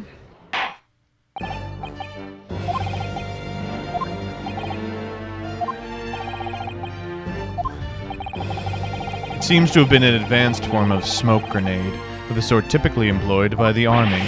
Good gracious! The army? What in the devil's name? It was an elaborate attempt by a young girl to cloak her escape from the public gallery, but she was caught, and now occupies the stand. Your name, girl? Are you responsible for the smoke grenade which induced such a pandemonium here in my courtroom? What is the meaning of this deplorable behavior? Ha! If I may, my lord. Yes, Mr. McGilded? I think perhaps I ought to explain here. Why is it that this wee lass was here in the first place, and why she tried to bolt like that? 'Tis all tied up with the events of that night, so it is. Okay, where are we going? Oh, it's testimony. Well, I'm as excited as that. As a British ex-law student, this is true to life. Hey, glad you got out. On the night in question, I took the back seat in the omnibus and promptly nodded off. Then, begorra! A loud thud and a wee scream woke me up with a fair start. There was a fella collapsed on the floor at my feet, so I sat him up on the seat across from me. Then I turned to find out where that scream had come from, and bless my soul, what did I find? There was a child in there, all curled up in a ball, hiding her wee self away. Okay.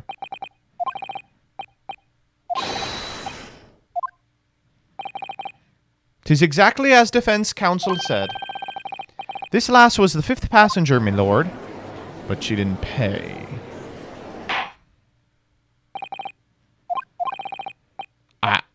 I don't know what I want to cross-examine him about. Yeah. Prosecution, would you like to...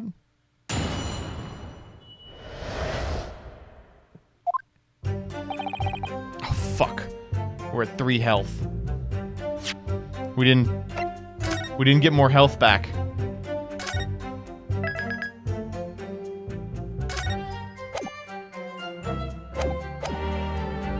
Hold it!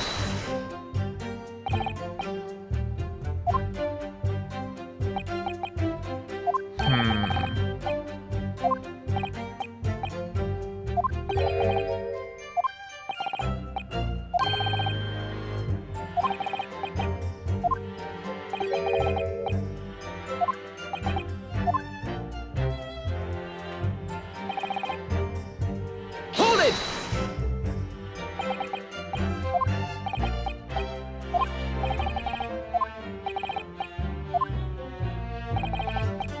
You'll remember I was asleep at the time, so I wouldn't like to say. And when the... God, that's how you can tell he's rich. He knows how to talk to, to lawyers.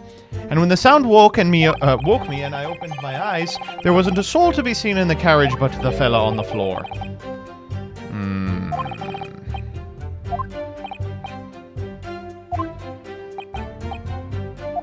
Scream from inside the cabin.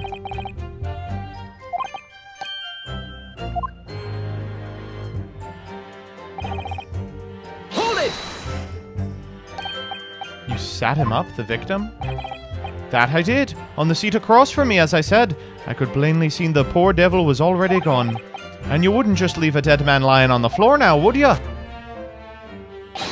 'Tis common courtesy, so it is. I find that a little hard to believe. Ara, Lord Van Zeeks, now why would that be? You wake to find a man lying dead at your feet in a carriage. Any normal person would hail the cabman. Any upstanding member of London society, that is. Alright, you fucking asshole. I'm something of a special line of business. The business of lending money at exorbitant rates of interest? Yeah. Unfortunately, my lord, not everyone is thankful for the help I offered them, and some would like to see me dead. So I do try, where at all possible, to avoid getting myself into a tangle with trouble. Are you suggesting you were going to leave the man there? Heavens alive, no! I was always intending to report it, only I had a mind to find out the whys and the wherefores first. There were some details I wanted to understand before anyone else got to meddling. God, he actually is pretty smart. The wee scream, for example. Wouldn't your good self do the same? He is good. He is good. God. What did you find? Hold it! There we go. I'm afraid I don't understand. I'm sure you told the court there was no one else in the carriage except yourself and the victim.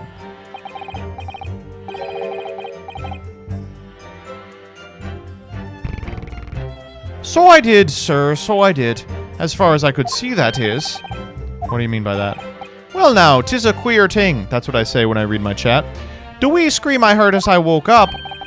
It came from, if you'll excuse the vulgar expression, under me backside.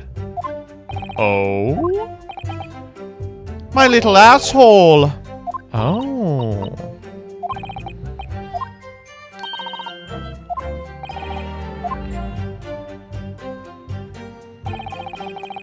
Hold it! McGilded's design is actually kind of clean. Yeah. He doesn't look like a fucking... Like, most Ace Attorney characters are just like, Jesus Christ, too much. 'Twas hard to see in the dim lamplight, but she was all curled up in a wee ball. When our eyes met, well, me heart nearly stopped beating in me chest. Okay.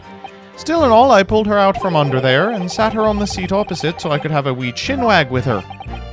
Huh. Interesting. Well, as I'm sure I mentioned, a gentleman in my position can all too often find himself in mortal danger. So I needed to find out who this urchin was, you see. And while I was in the middle of talking with her, I heard another scream, a fella's voice this time. Mr. First. Right you are again, I would say, sir. Looking down through the skylight, he must have seen this young girl and the gentleman with the knife in his belly.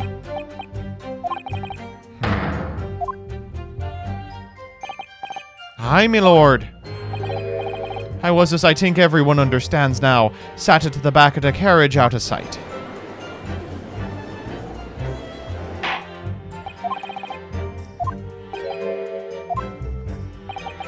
After that, of course, with the scream from the gentleman over us, the driver realized something was wrong and pulled up the horses.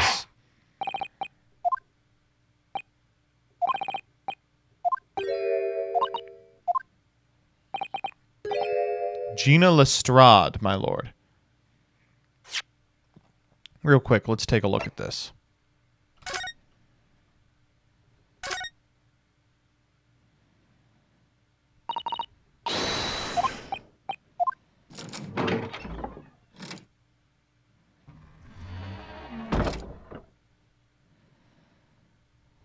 I want to look at this cubby.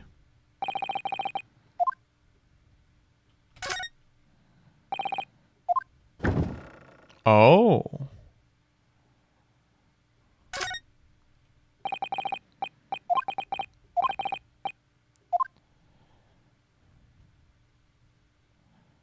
Something doesn't seem right here.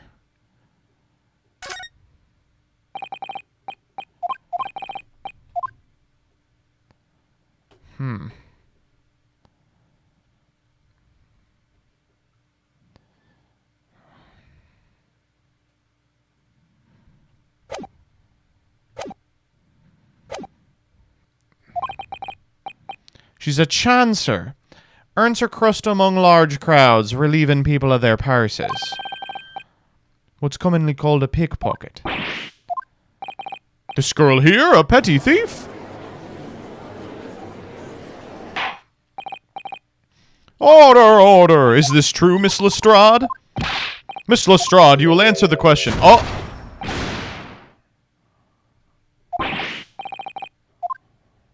Oh! Open your eyes. I'm over here. Why did we do that? I know what you lot are thinking. Grown-ups are all the same. This dirty little dipper, you'll say, slipped up and got caught on the job. She got herself backed into a corner, so she knifed the gent. Go on, that's what's in your heads, ain't it? Yes. Oh, please do not shoot me with a gun. Oh my god. Look, knives are for cowards. Only thugs use weapons like that. All I need for what I do is these fingers and a big gun with a smoke ball in it. I'm a professional, alright? Maybe not in your eyes, but I got pride in what I do. And a gun.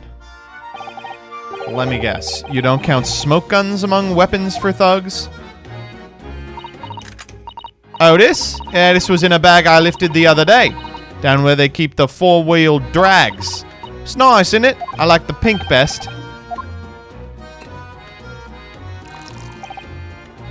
So, you admit that you were riding the omnibus on the night in question.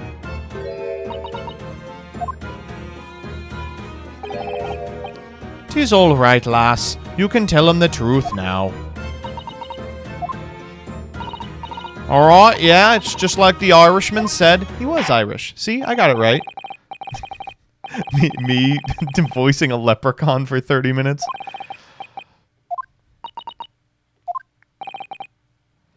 Alright, let's do some testimony.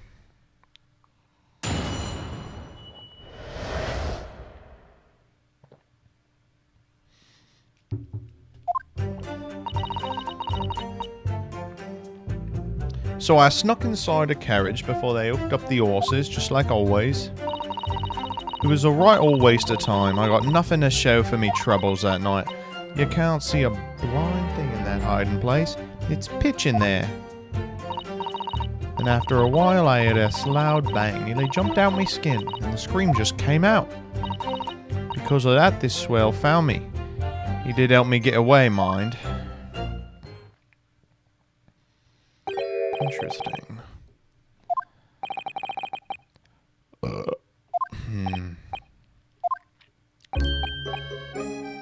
You see, she couldn't have possibly killed the other passenger. I knew that for a fact. As I'm sure I said before, sir, I was sitting right on top of the place where she was hiding herself.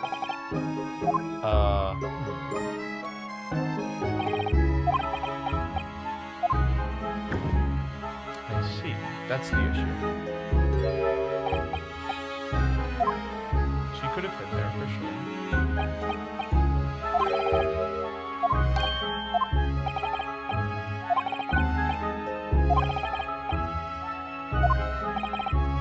Interesting. Not at all, my lord, not at all.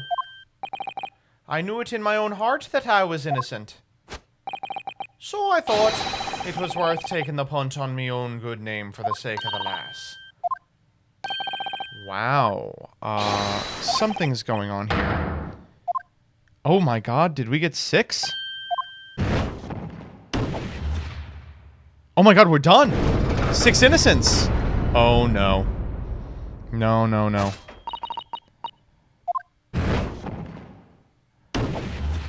There's only one outcome after this. We win! Do we? Wow. Say it. I know you're gonna say it.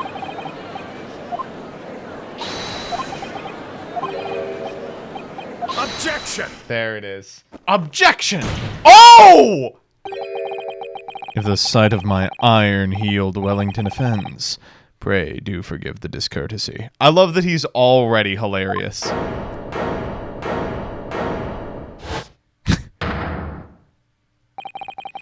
This really is a consummate example of the one monumental flaw in British judicial practice. Where evidence and reasoning should be paramount, emotion rules the day. The witness's latest statement gives us a clear insight into his true nature. What do you mean? Do you really think Scotland Yard would have made such a glaring omission? After the incident, the omnibus was comprehensively searched by officers of the police. Obviously, the interior of this cubbyhole was included in their investigation. The compartment under the posterior seat was full of the coachman's belongings. It's noted in black and white here in the police report. The evidence has been tampered with.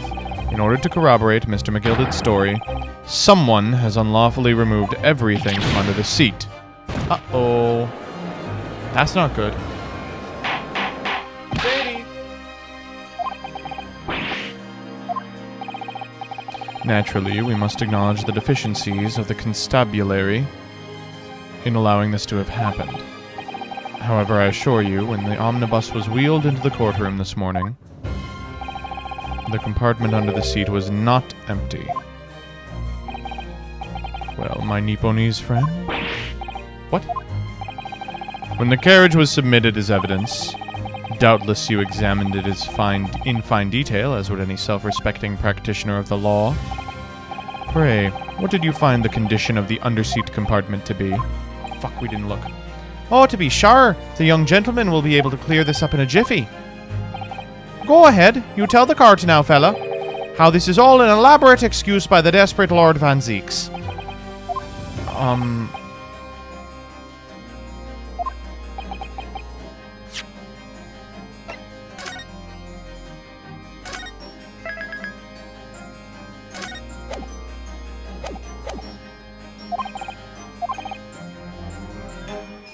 Look. Sorry, I'm a failure. I didn't look. Perhaps I credited you with too much intelligence. It seems, my lord, that this Eastern initiate is about as unreliable as wine from the barrel.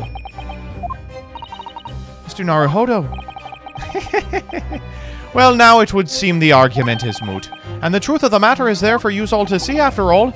That there cubbyhole under the seat is as empty as the devil's heart, so it is. Why do I feel like something's not right here?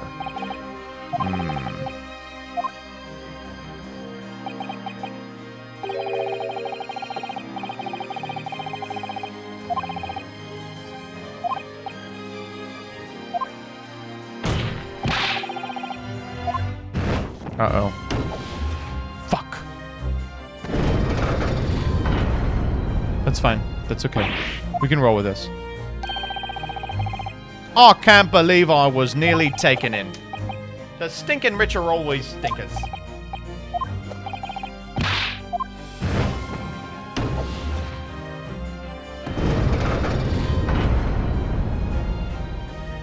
Oh, come on. Not you two, you stinking ass.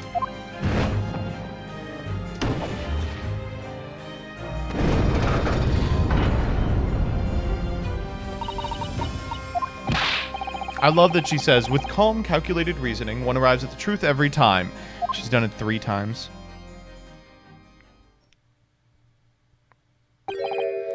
My lord, I humbly exhibit the scales of justice. A verdict of not guilty at this time would be wholly inappropriate.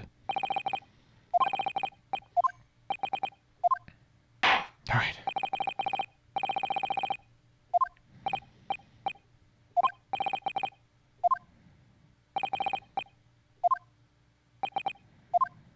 He's an interesting fellow.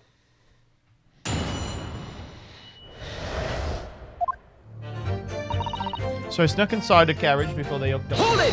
Like always. So, you were already in the omnibus before it set off on its run.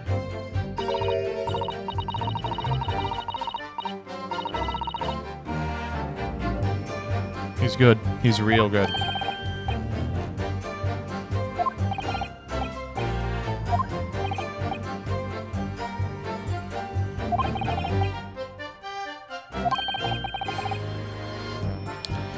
Is correct. That does resolve that issue. The red conch of a driver always goes for some grub before his last run, see? That's when I slip into the carriage and give myself hidden under the seat. Nice and easy, right? But your hiding place is a storage compartment full of equipment for the coach, no?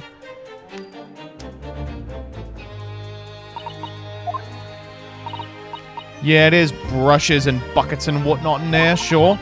I chuck it out and cram it in a corner. No one ever seems to bother much. And yet, according to the report filed by the police officer who first arrived at the scene, the compartment was full of such paraphernalia. Well, I don't know nothing about that.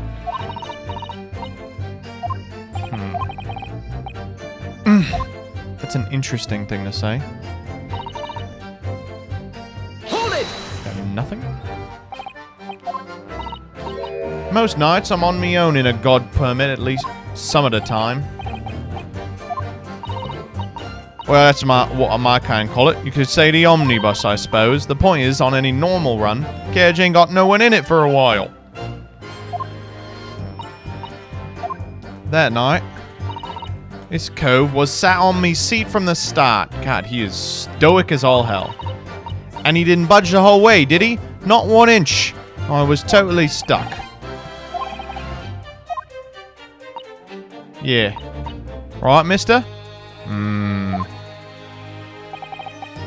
To be sure, to be sure.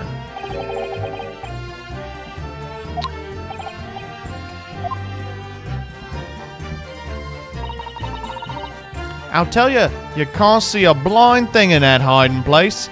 It's pitching air. After a while, I hear this loud bang. Nearly jumped out of me skin, I did, and a scream just came out. Hold it! Not a jot. Most days I just push the cushion up with me head and look out to crack. And I can have a butcher's at who I'm gonna fiddle. I can have a look. The seat I get under ain't as plush as the other one, see? Most of the time the passengers plant themselves opposite.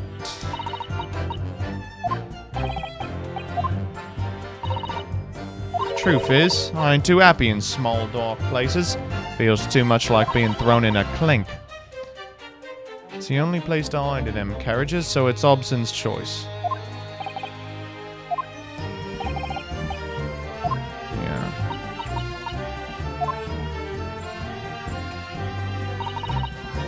Hold it!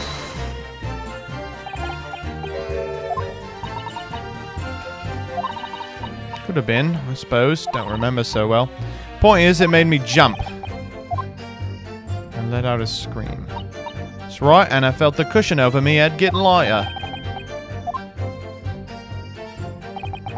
Or not. Could have been the moment the accused stood in order to stab his victim. Could it not?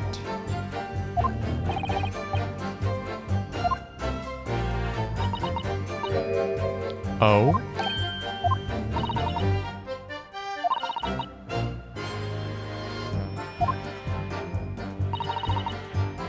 Okay.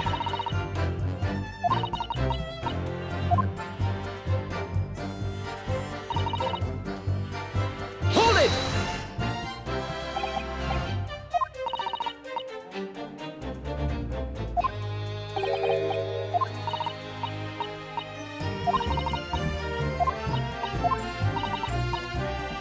Okay, that corroborates the story of the other witnesses. He asked me some stuff, wanted to know me name and what I was up to, and I heard something from above. Someone screamed. Mr. First. Well, I didn't want no one seeing me face, so I didn't look up. The horses were drawn up smartish, and this Irishman says to me, "Get back under the seat. I'll see that you can get away later." Damn.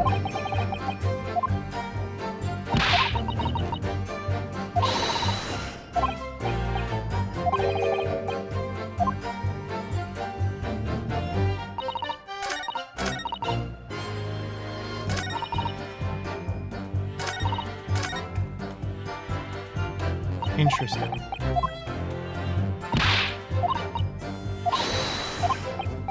So she said you can't see anything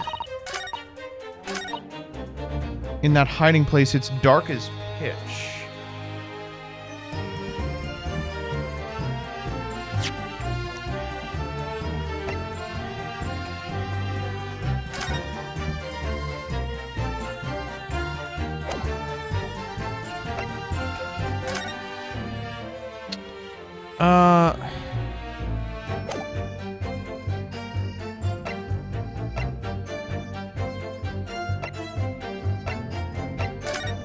This is clearly the one they want us to press on. He has a little more dialogue.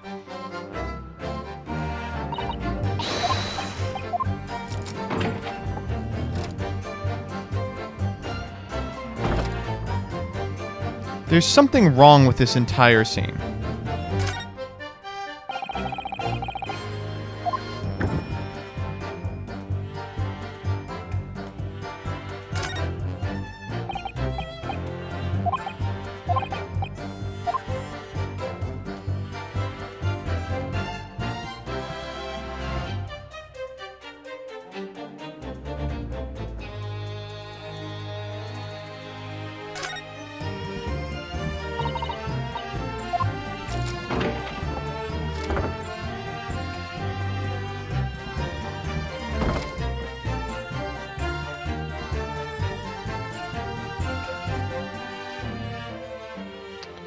Damn, I really don't know.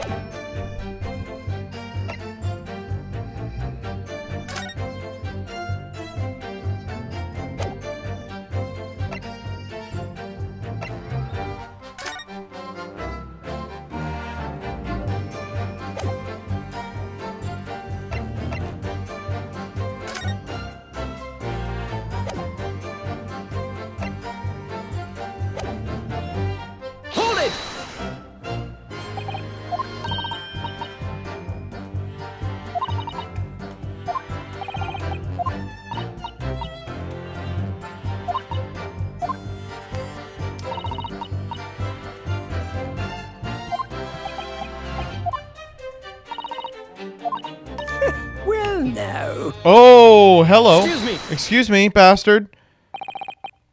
Is something wrong, Mr. McGilded? Oh, I do apologize.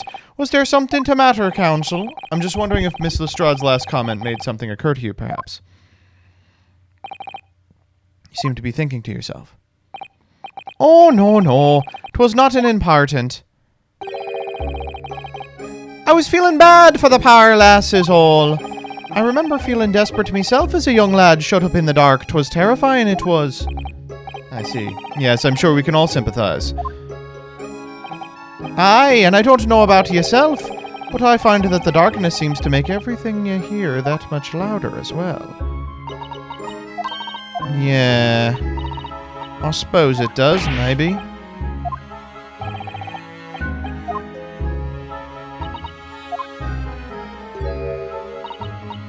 Not really.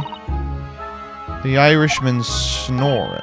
Bejabbers! There's no need to tell the whole world of me foibles, you little scamp. Interesting.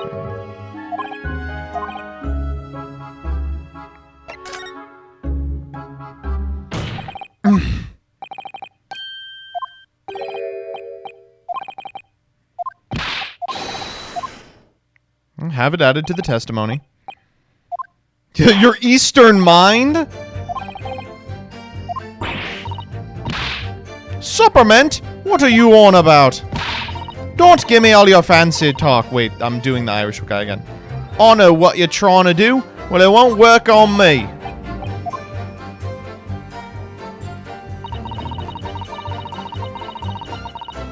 Hold it!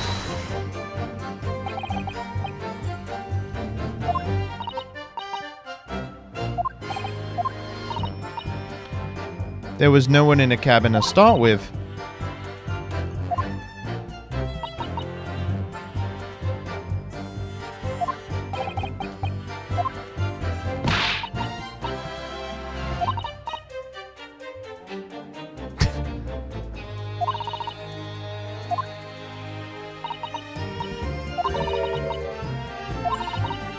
Oh.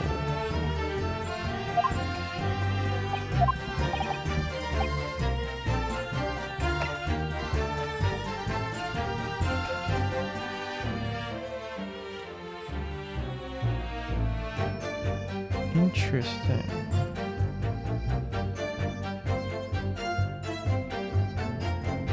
Well, it doesn't add up at all.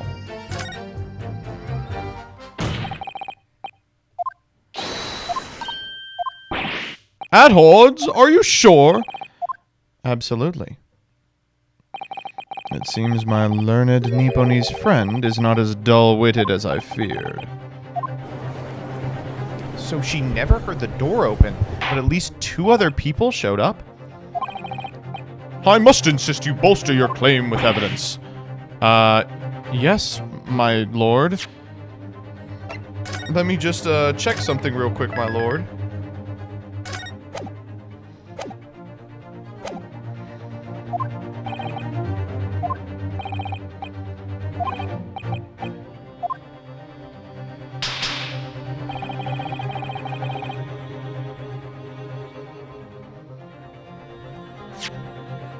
Well, she should have heard.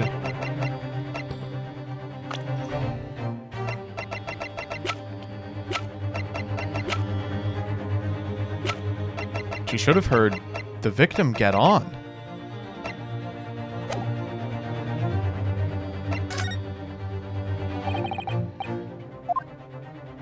Yeah, Nippon is Japan in Japanese. So, it's not that racist. I mean, he's racist, but it's not that racist. Take that! Yes, my lord, the sound that Miss Lestrade cannot have failed to hear is that of the victim, Mr. Mason, boarding the omnibus. This is such a strange set of circumstances. So, basically, it turns out, I feel as if Mr. McGilded can't be the criminal, but we have no idea who is. No one involved. There's so many weird inconsistencies. Miss Lestrade allowed me to confirm something. You claimed earlier you were the first person on board the omnibus. Is that correct? Yeah, of course I was. I got on while the driver was in a pub, didn't I? Naruhodo is Japanese for I see. That's funny. And the next person aboard the omnibus was Mr. McGilded. That it was. Not a soul was in the cabin when me climbed aboard. At least not in plain sight. So you were alone in the enclosed cabin of the omnibus at all times. Did I not just say as much? I wasn't traveling with anyone else, if that's what you mean. I saw him get on, remember? Through the crack under the seat cushion. He was on his own for sure. And from what I've heard, the carriage made a number of stops, during which time you did not hear the door opening or closing at all. In which case, when did the victim end up in the carriage? We know that the victim collapsed inside the enclosed cabin of the omnibus. Therefore, Miss Lestrade's statement about what she did or did not hear is at odds with the facts. I believe her. I think she's telling the truth. Something must have happened. This petty thief's statement was clearly flawed.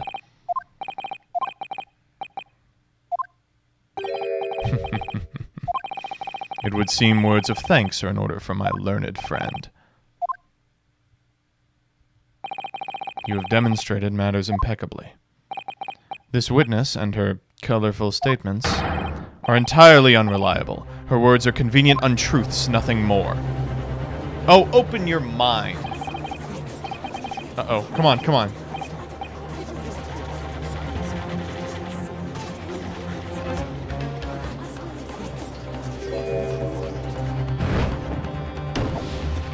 Uh-oh. Wait! Whoa, whoa, whoa, whoa, whoa!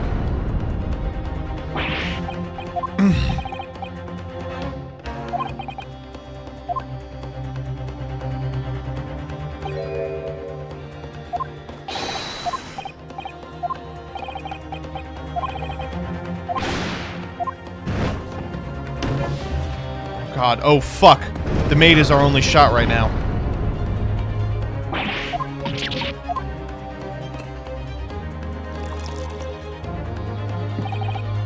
Well, your consideration for others is refreshing, my Nipponese friend.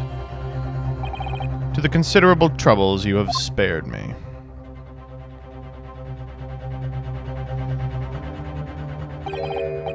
Yes, very refreshing. What are you playing at? Have you forgotten who you're working for, you useless Eastern Ataman? Oh my god.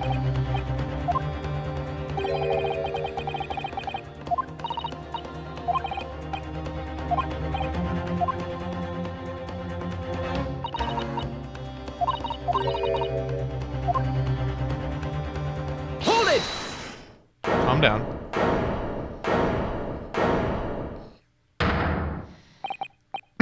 The witness's last statement seems to have revealed a critical inconsistency in her story. However, if we consider the possibility that her statement is in fact the truth, it sheds an entirely new light on the whole case. What are you saying? Counsel! I'm sorry, sir. Whatever do you mean? Oh, God. Mr. McGilded has something he doesn't want to come out. That's clearly what's going on here.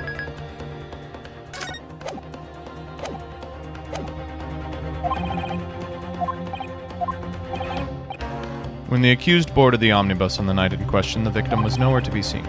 Subsequently, that the carriage door was not heard opening a single time, as testified to the witness on the stand.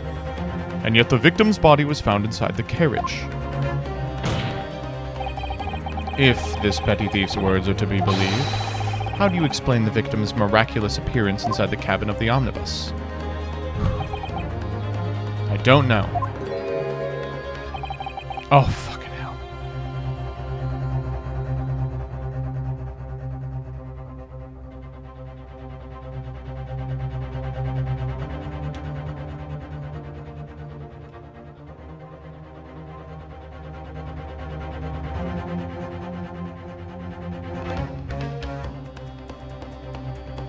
So he can't have been in there already.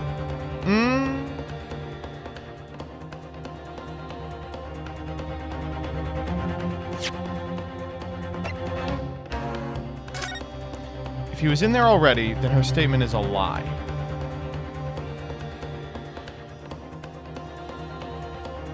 If there's another entrance, it resolves this problem. And I don't think there is. So it has to be he was put there after he died.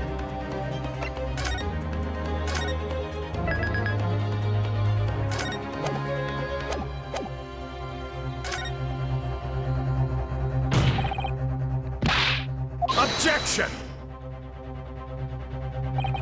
Tell me, my learned friend, what was the function of that obviously in your last sentence?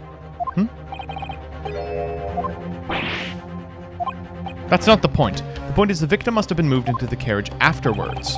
Then answer me this. How could a cadaver have been placed inside a moving carriage? Well, fuck.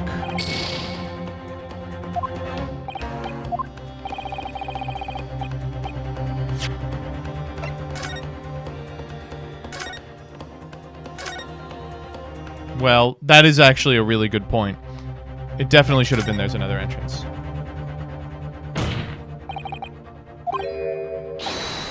Objection!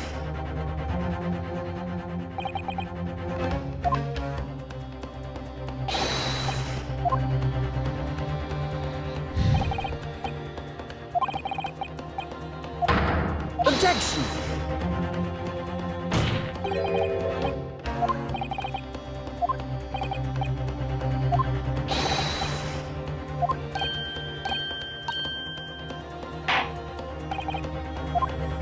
No, don't make me point. Come on.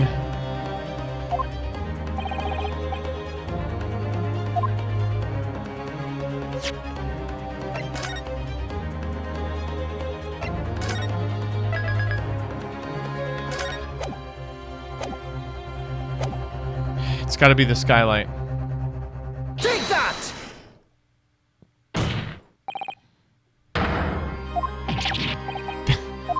Okay. Objection! Your ludicrous proposal almost has me lost for words. Objection! Oh. The skylight may well be large enough for someone to pass Objection! through. So you claim. But do you have a shred of evidence to support your addle-brained theory? Not at all. Both Mr. McGilded and Miss Lestrade said the same in their testimonies. They claimed to have heard a loud thud, the noise made by someone falling to the floor. As the sound of the victim falling from his seat having been assaulted with a dagger. It has, but would a man slipping from the seat to the floor really have made such a loud noise as the witnesses describe? A noise loud enough to cause Miss Lestrade to let out an involuntary cry. Perhaps, in fact, that was the moment the victim made his entrance into the cabin. Let me rephrase that. The victim didn't enter the cabin as such. He fell into it. Then Mr. McGilded saw him on the ground, thought that he was stabbed and had slumped over, and placed him up on... Oh. Let me go get some.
She had to take a Sadie piss. Objection! You're now suggesting the victim fell into the cabin? That's simply impossible.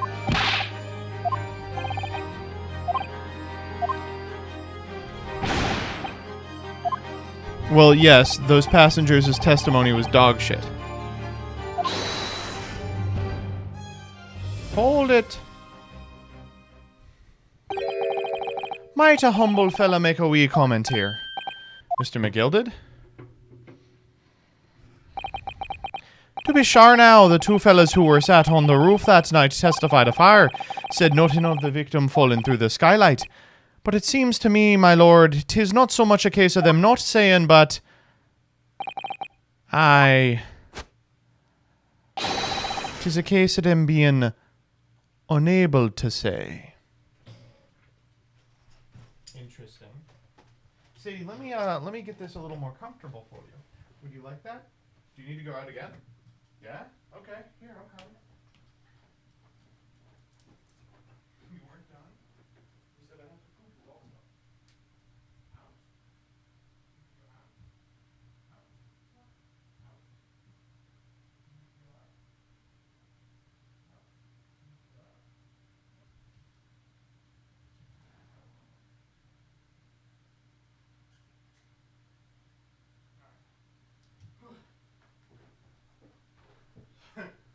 Okay, sorry for that huge interlude. First she had to pee, then she had to poo, then she had the zoomies. Can you believe how smart that dog is, by the way? She was knocking the glass to go out and whining. Went out, she peed, she came back in. I was like, come on back in. She was like, And she came up here. And she looked at me and was like, I was like, what are you doing? She's like, no, we got to go back out. So we went back out, and then she pooped. And then she was like, I want to have some playtime. I want to play a little bit. Do you want me to make this more comfortable for you?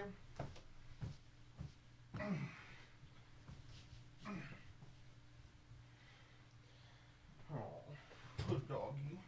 Good doggy. Good doggy. Good doggy. The pee-pee poo-poo puppy. I think perhaps the two fellas do be having some of a compelling reason not to mention what happened. Would yous not agree, fine ladies and gentlemen of the jury?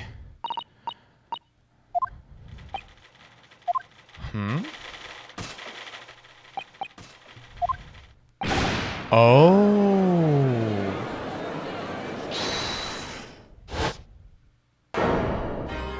Oh no.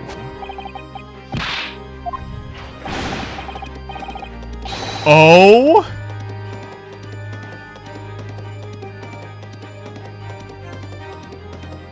Roll me through this animation exactly? This is a flaming outrage. I've got a good mind to give you a blinker in a minute. He'll give you a shiner in a minute, he said. Mr. Fairplay. You're effectively accusing me, a city gentleman and a well-respected banker, and me, a very angry hatter. A mad hatter, one might say. It's a disgrace. It's scandalous. I protest in the strongest possible terms. This is an interesting one.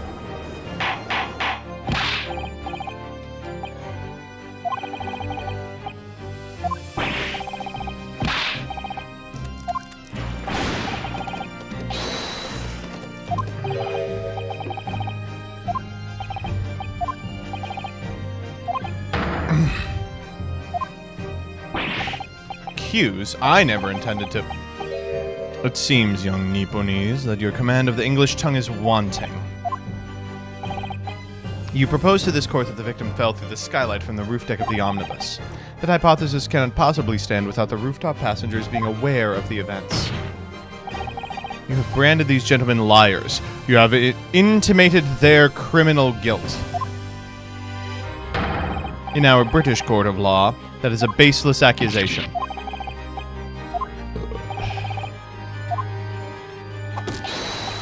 What are we waiting time for? Wasting time for? Get them to testify! I thought there was something fishy about that hat from the moment I laid eyes on that fellow. Alright, let's go. We all want to see it.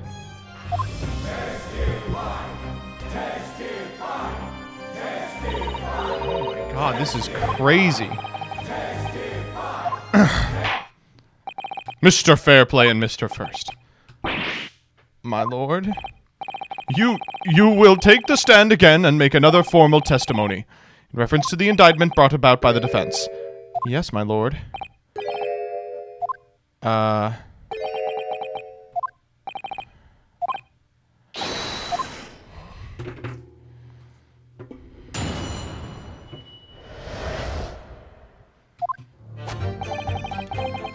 We were the only two people on that roof deck, dead or alive, I can swear to that.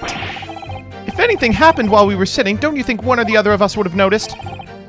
In any case, neither of us know the first thing about the victim. We had no reason to kill the man. The skylight was shut the entire time, I tell you. We couldn't have possibly opened it. If you're so sure the victim fell through the skylight, where's your proof? Okay, so that's the statement that I'm supposed to present on. Okay, fuck you.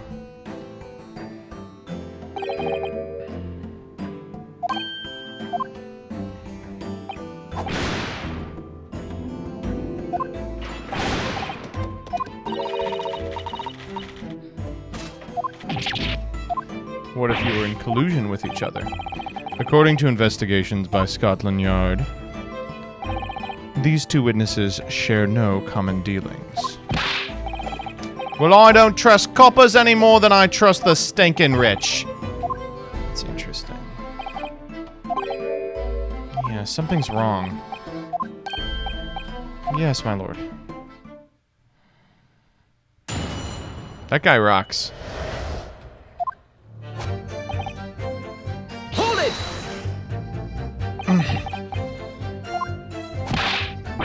Oh my god.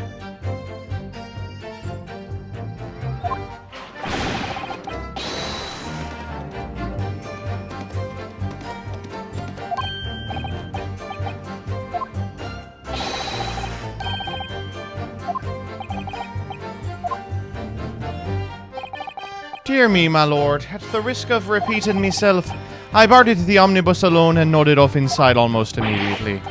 That's an outright lie. Without a doubt you were engaged in... Let me stop you there, fella, and ask, do you have any evidence at all? At all?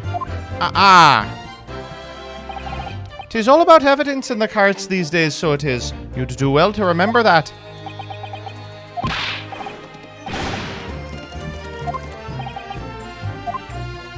This is crazy, dude. Hold it! Well, it was on the final run of the omnibus. 10 o'clock in the evening. It would certainly have been quite dark. Is this some kind of a lark? Some kind of a joke, he said? Is that what this is? Or perhaps one or the other of you fell asleep briefly? Are you fair dinkum, sir?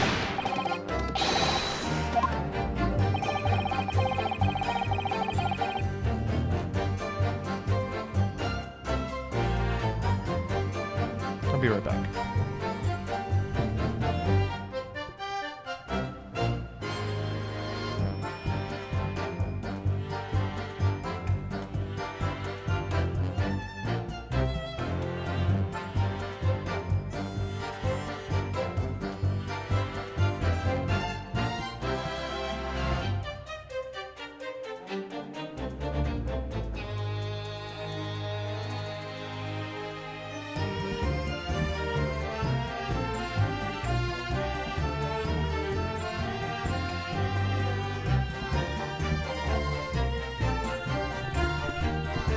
She was looking for Danny.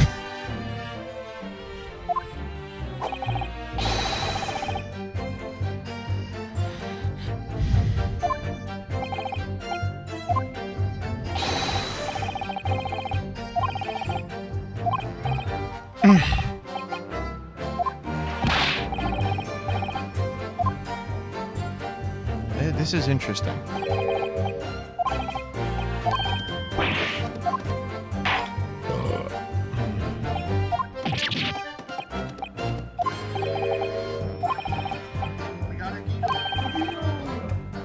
Oh no.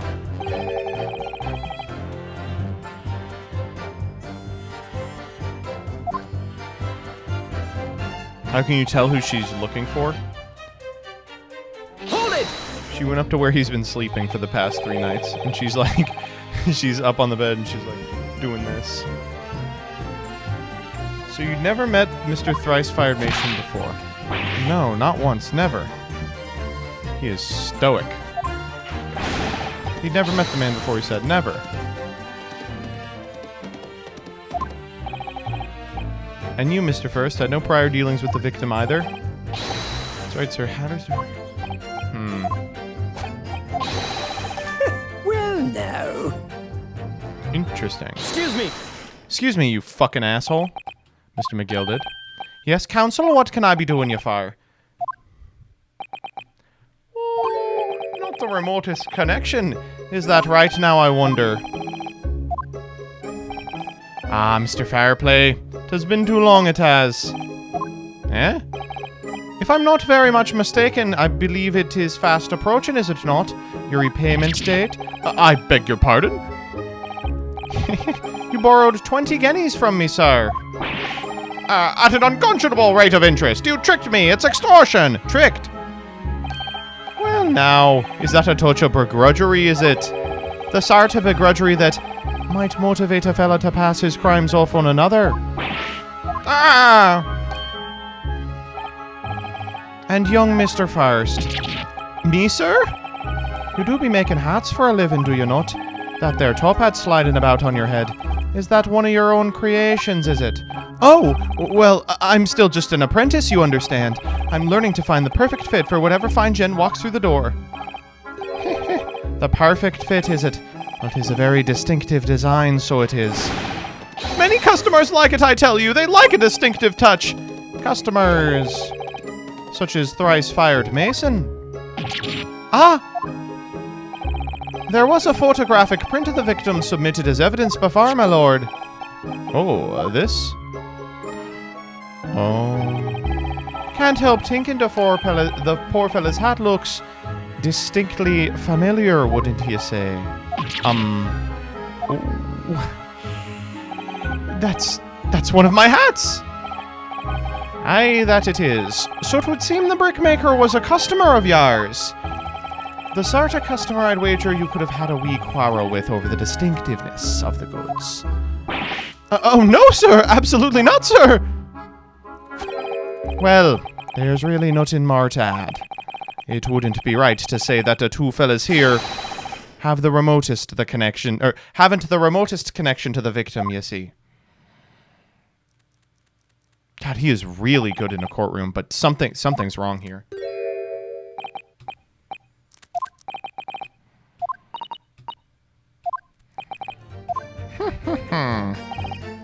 Please don't let me little interruption hold up the proceedings. Hold it!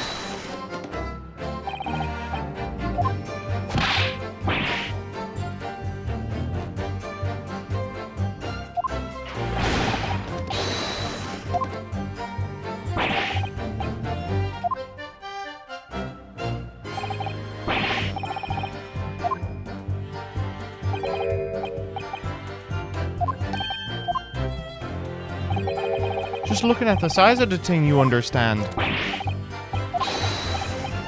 Let's consider the bigger picture here, shall we?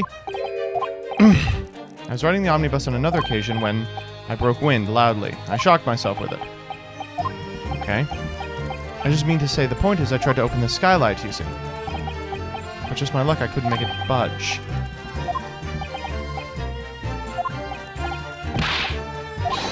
Wait, that ain't... Interesting. I think the skylight actually can be opened, but only from the outside. Excuse me! Excuse me! Do you have something to say about that, Miss Lestrade? Miss Lestrade?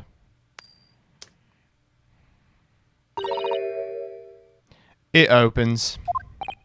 The skylight. That is what we're talking about, right?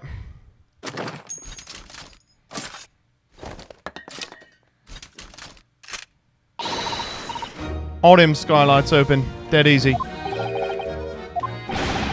That's a lie, I tell you. Otherwise, when I broke wind, You can't do it from inside, you mug. Oh? Look, a few weeks ago, I was up on a roof deck of one of them drags. And I had a great haul. I mean, I had purses coming out my ears.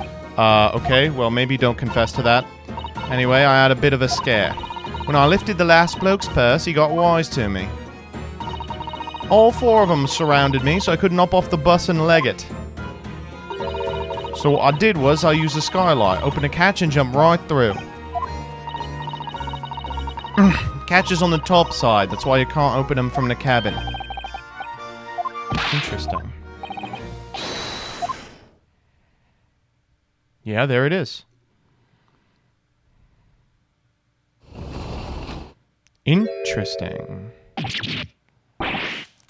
Well, that certainly implicates you two, doesn't it? She's 17, chat.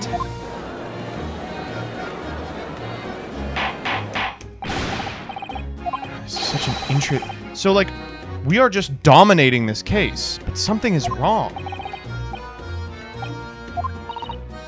Case record said 17. It literally did. Not that it matters.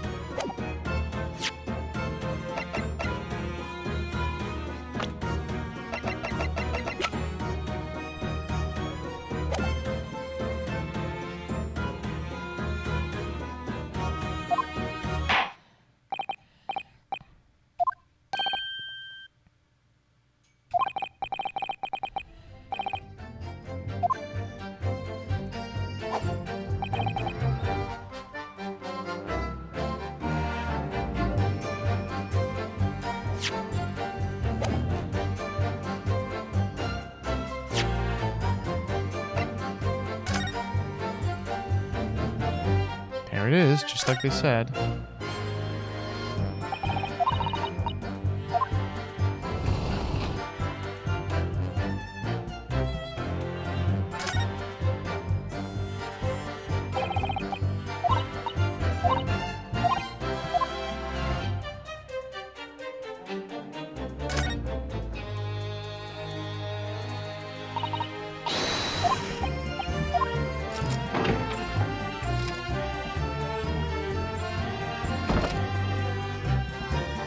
Oh.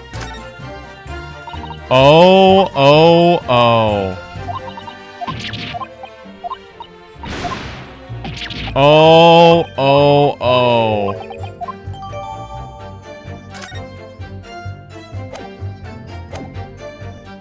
Well, I've got proof for you right here. Objection! On the night in question, the victim was fatally stabbed in the stomach. Immediately afterwards, the body was pushed through the skylight into the cabin below. Those are the facts, and the irrefutable proof remains clearly visible in the omnibus that stands before us today in this very courtroom. That's utter humbug! You can't possibly have any evidence! No, you can't! I mean, we didn't do it, I tell you! It's impossible! Irrefutable proof here in this courtroom. Counsel? I believe everyone would appreciate a little clarification here.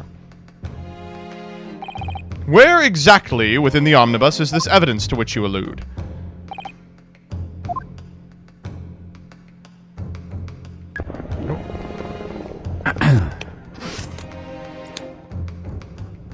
Sorry, that was a video. Just playing in the background.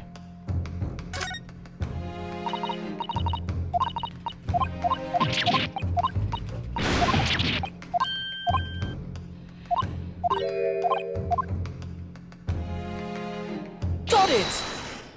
Got it! My Jupiter, is that blood? This blood stain proves two things.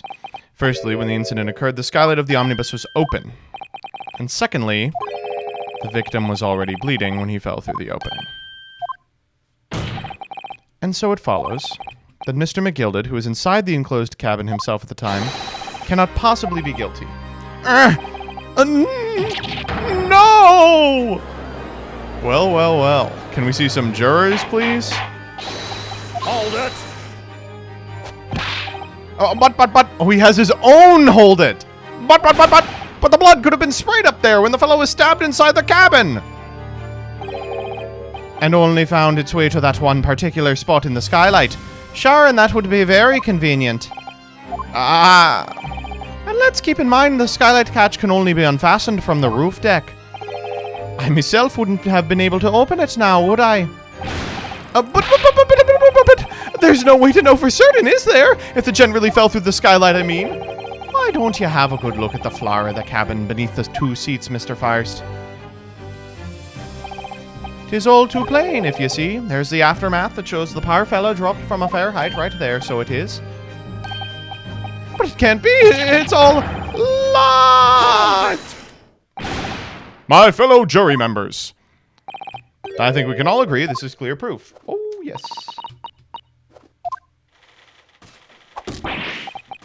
They thought they could pull the wool over my eyes, did they? I won't tolerate any of the guild's carriages being sullied with blood. Alright, bada bing. On 3 then, everyone. 1, 2... Objection! Oh.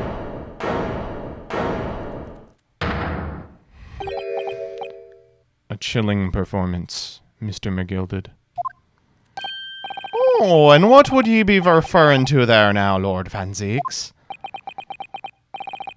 A bloodstain on the frame of the skylight? Such evidence is null and void. For one extremely simple reason. That smear of blood never existed. Huh? What are you talking about? It's there! It's blood! I personally attended Scotland Yard's investigation of the omnibus. The officers involved went over the carriage with a fine-tooth comb. So I can state with absolute surety, no such smear of blood existed in the carriage. At least, not until this trial began. But... Fabricated, my lord? Yes. And while this court has been in session. What?!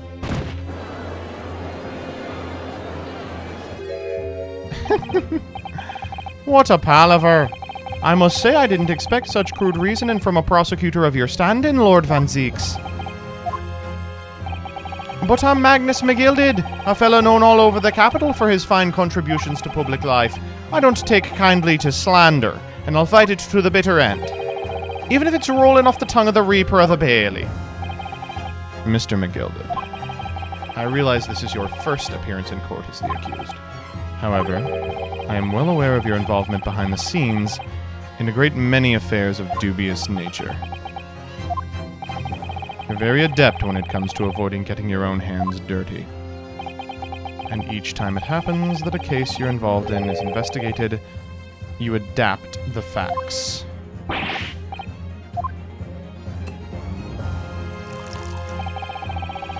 When you wield a fortune the size of Mr. McGilded's, however ill-gotten it may be, nothing is impossible. Tampering with evidence, manipulating the scene of a crime, bribing witnesses. I toast your ability to concoct the most convenient of stories, sir. Tut-tut, Lord Van Zieks, this will not do, to be sure. Will it now, counsel? No, obviously. I think it's fair to say this does all sound like a rather far-fetched excuse by a desperate man. The blood on the skylight didn't exist, you say? But if yous all will cast your minds back, is it not true the omnibus there has been in the courtroom the entire time? How could anyone have possibly put a smear of blood in it without the world and his wife seeing? Isn't that right now, counsel? It's true. My learned friend. Here's to hearing your opinion on this matter, in your own words.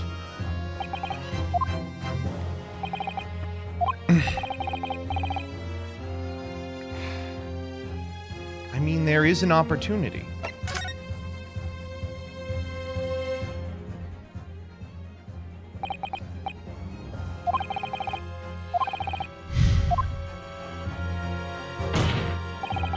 There is no evidence to suggest the defendant did as my learned friend suggests.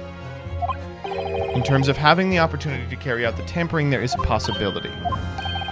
Good gracious! Explain yourself, counsel!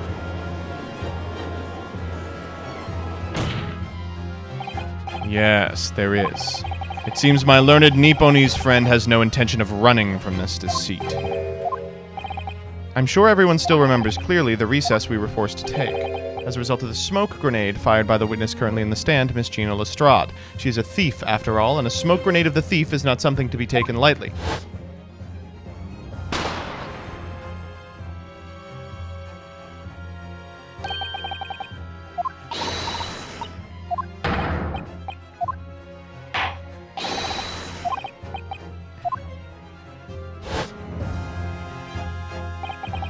The courtroom was filled with smoke, and everyone was thrown into confusion.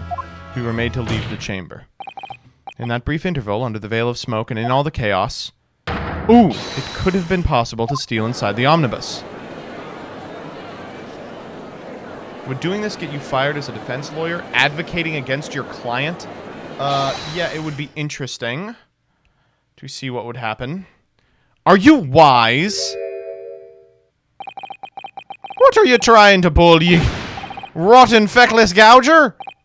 Feckless gouger? You're supposed to be defending me! 'Tis a wicked plot! 'Tis a plot to undermine me, so it is! Whatever do you think this is, or whatever you think this is, it changes nothing. The facts are the same. After this courtroom was evacuated earlier as a result of the smoke grenade, a number of inconsistencies materialized in relation to the omnibus.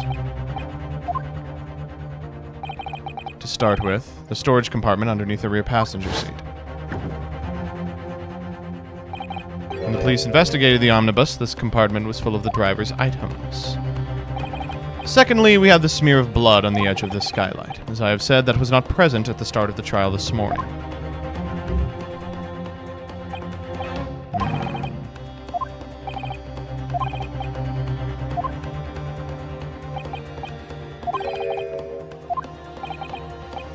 Indeed, my lord. No doubt there was not a single person who saw fit to verify such things.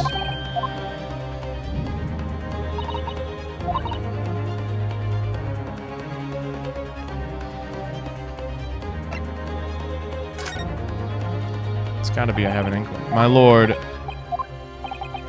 there is one further inconsistency. A mark that could not have been present at the start of the trial. What in the devil's name are you gonna say now? If you did... Silence, McGilded. The court awaits the defense's clarification.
I don't remember that CT being there, but... I remember this was there already. Got it!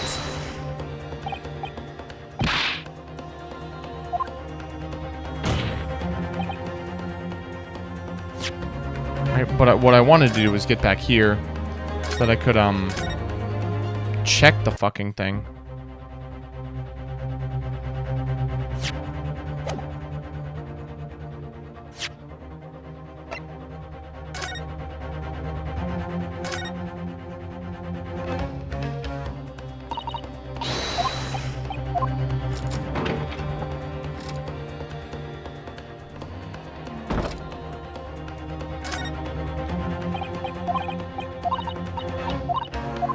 CT stands for Crystal Tower. What am I talking about?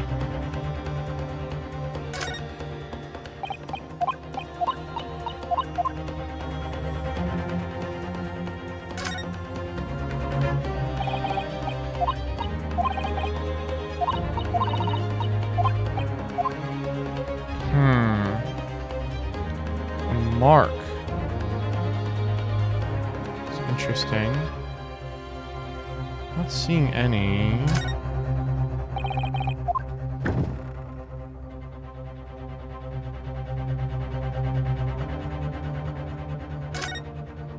Is this new?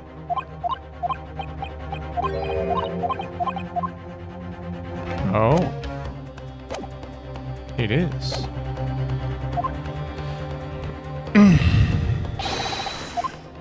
I almost pointed at that, but I didn't realize it was within my field of view. I have to use the arrow keys and then point down like this.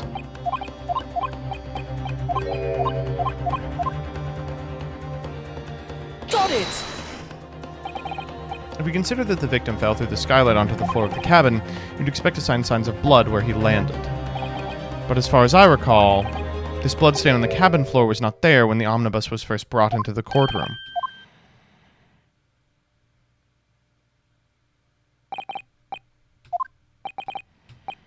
Well said.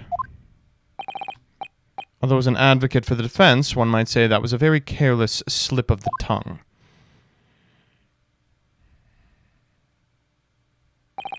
I believe that bloodstain on the floor is a decisive piece of evidence. But if the question is whether the evidence is genuine or unlawfully fabricated by someone, I feel compelled to meet there's a possibility the evidence is fake. Oh, McGilded is going to kill us.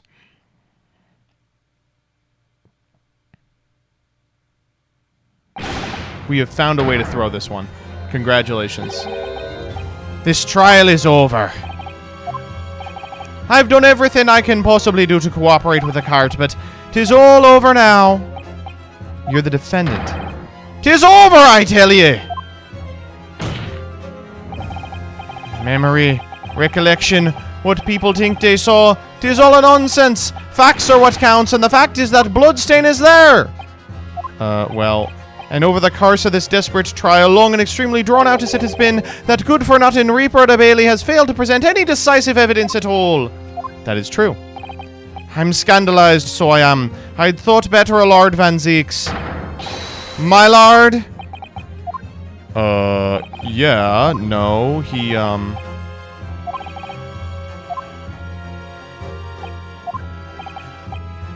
Your lordship can't be serious. The prosecution, my lord, has no further witnesses or evidence. Oh, fuck.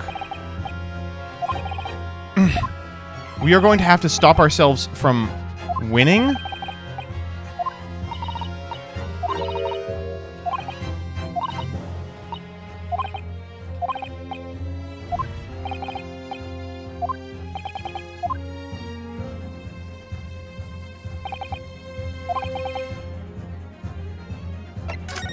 Wow, we are really gonna get fucking disbarred for this.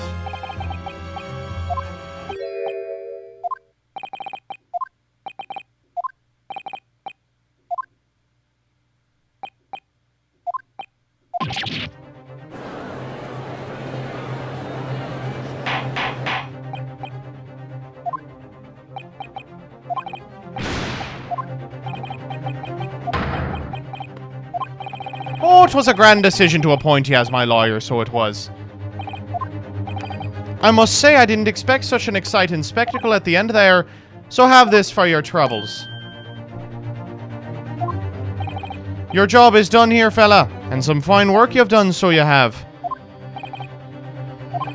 The trial can't go on anymore. And your closing statement was nothing more than a formality.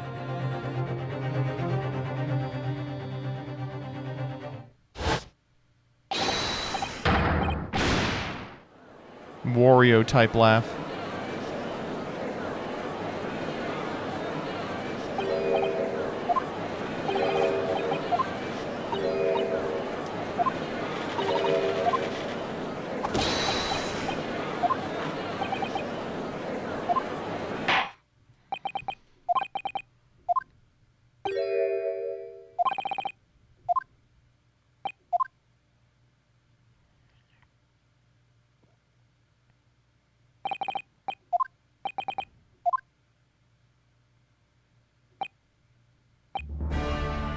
Objection!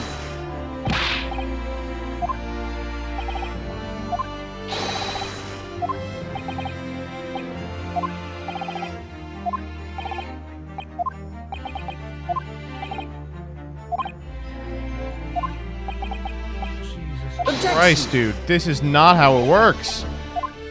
Oh, wait! When we evacuated from the courtroom, Van Zieks ordered the evidence to be secured. That's unfair!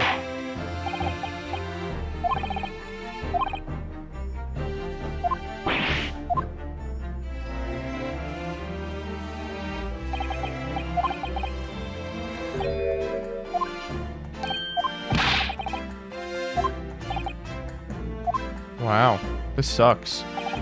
If you'd like to pursue this matter farther, you can always go ahead and try to change the law. Magnus McGilded. Good grief, you've more to say, have you? Just one thing. A warning. This is far from over. Well, something to be looking forward to, then. Ha ha ha ha ha! Oh my god, that's really the end of the fucking thing?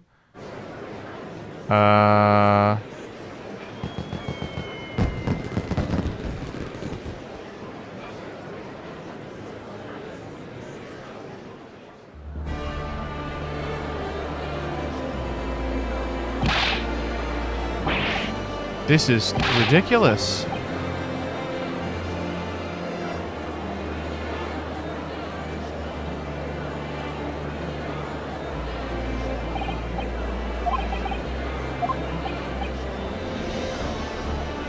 Oh my god, that's really it.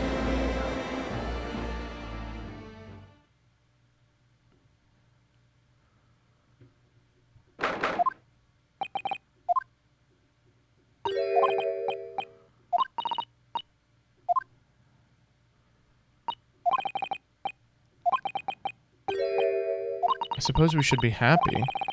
The trouble is, we're in the dark about what actually happened. Isn't it wrong? Who was responsible for Mr. Mason's death? We don't even know that. That you did.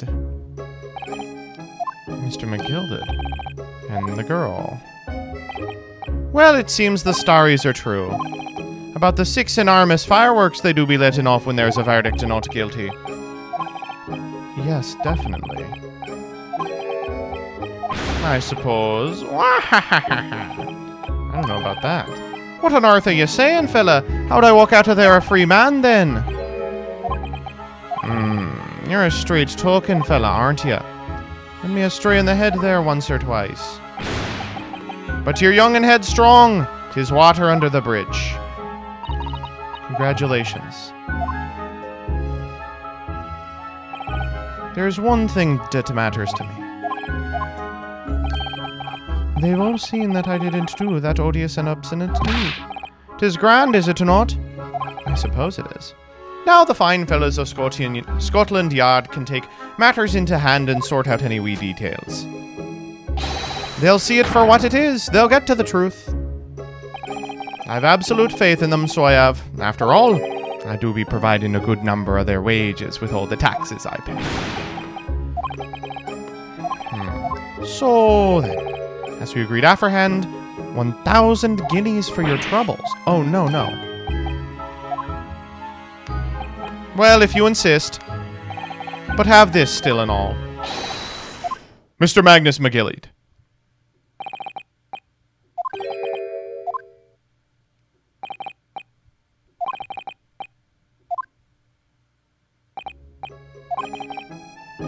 Oh?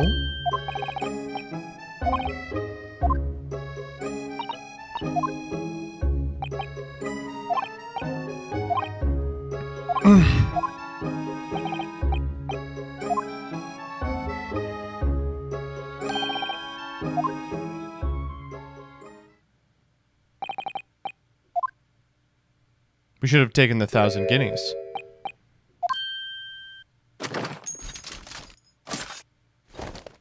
You can just leave. You don't have to do this.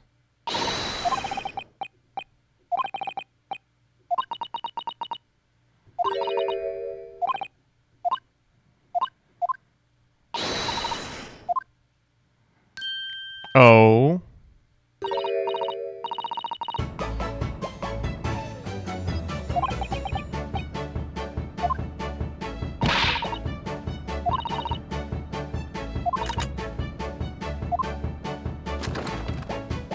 Oh.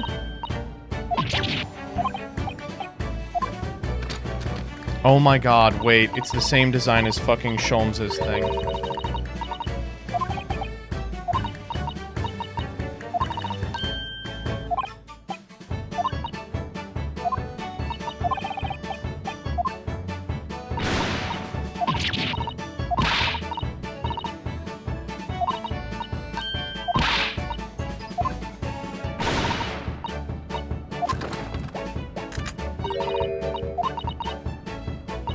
What the fuck is going on here?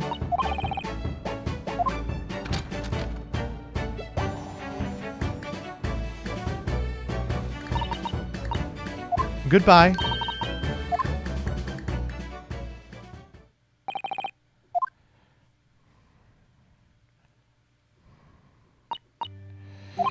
I guess so, but where to?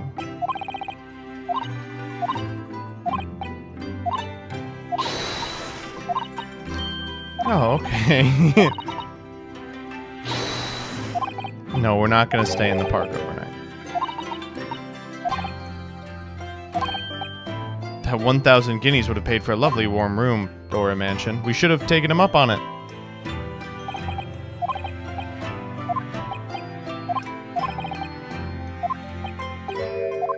Oh. There's more to the case? Oh? What's going on? Get the fire brigade! Water! Bring water, quick! What the? How did this happen? I don't know, sir. By the time I got here, it was already engulfed. No one was supposed to be allowed in here before we started investigating. No.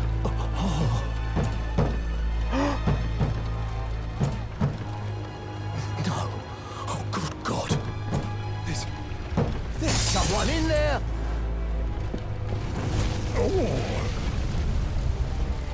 Oh, this can't be. It's fucking Magnus McGilded in there. I know it is. I just know it is.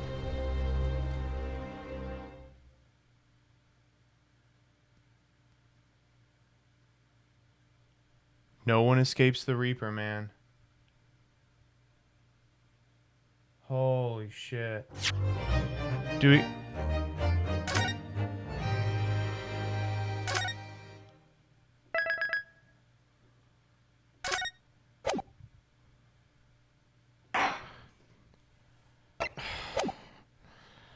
I mean, it's over, but...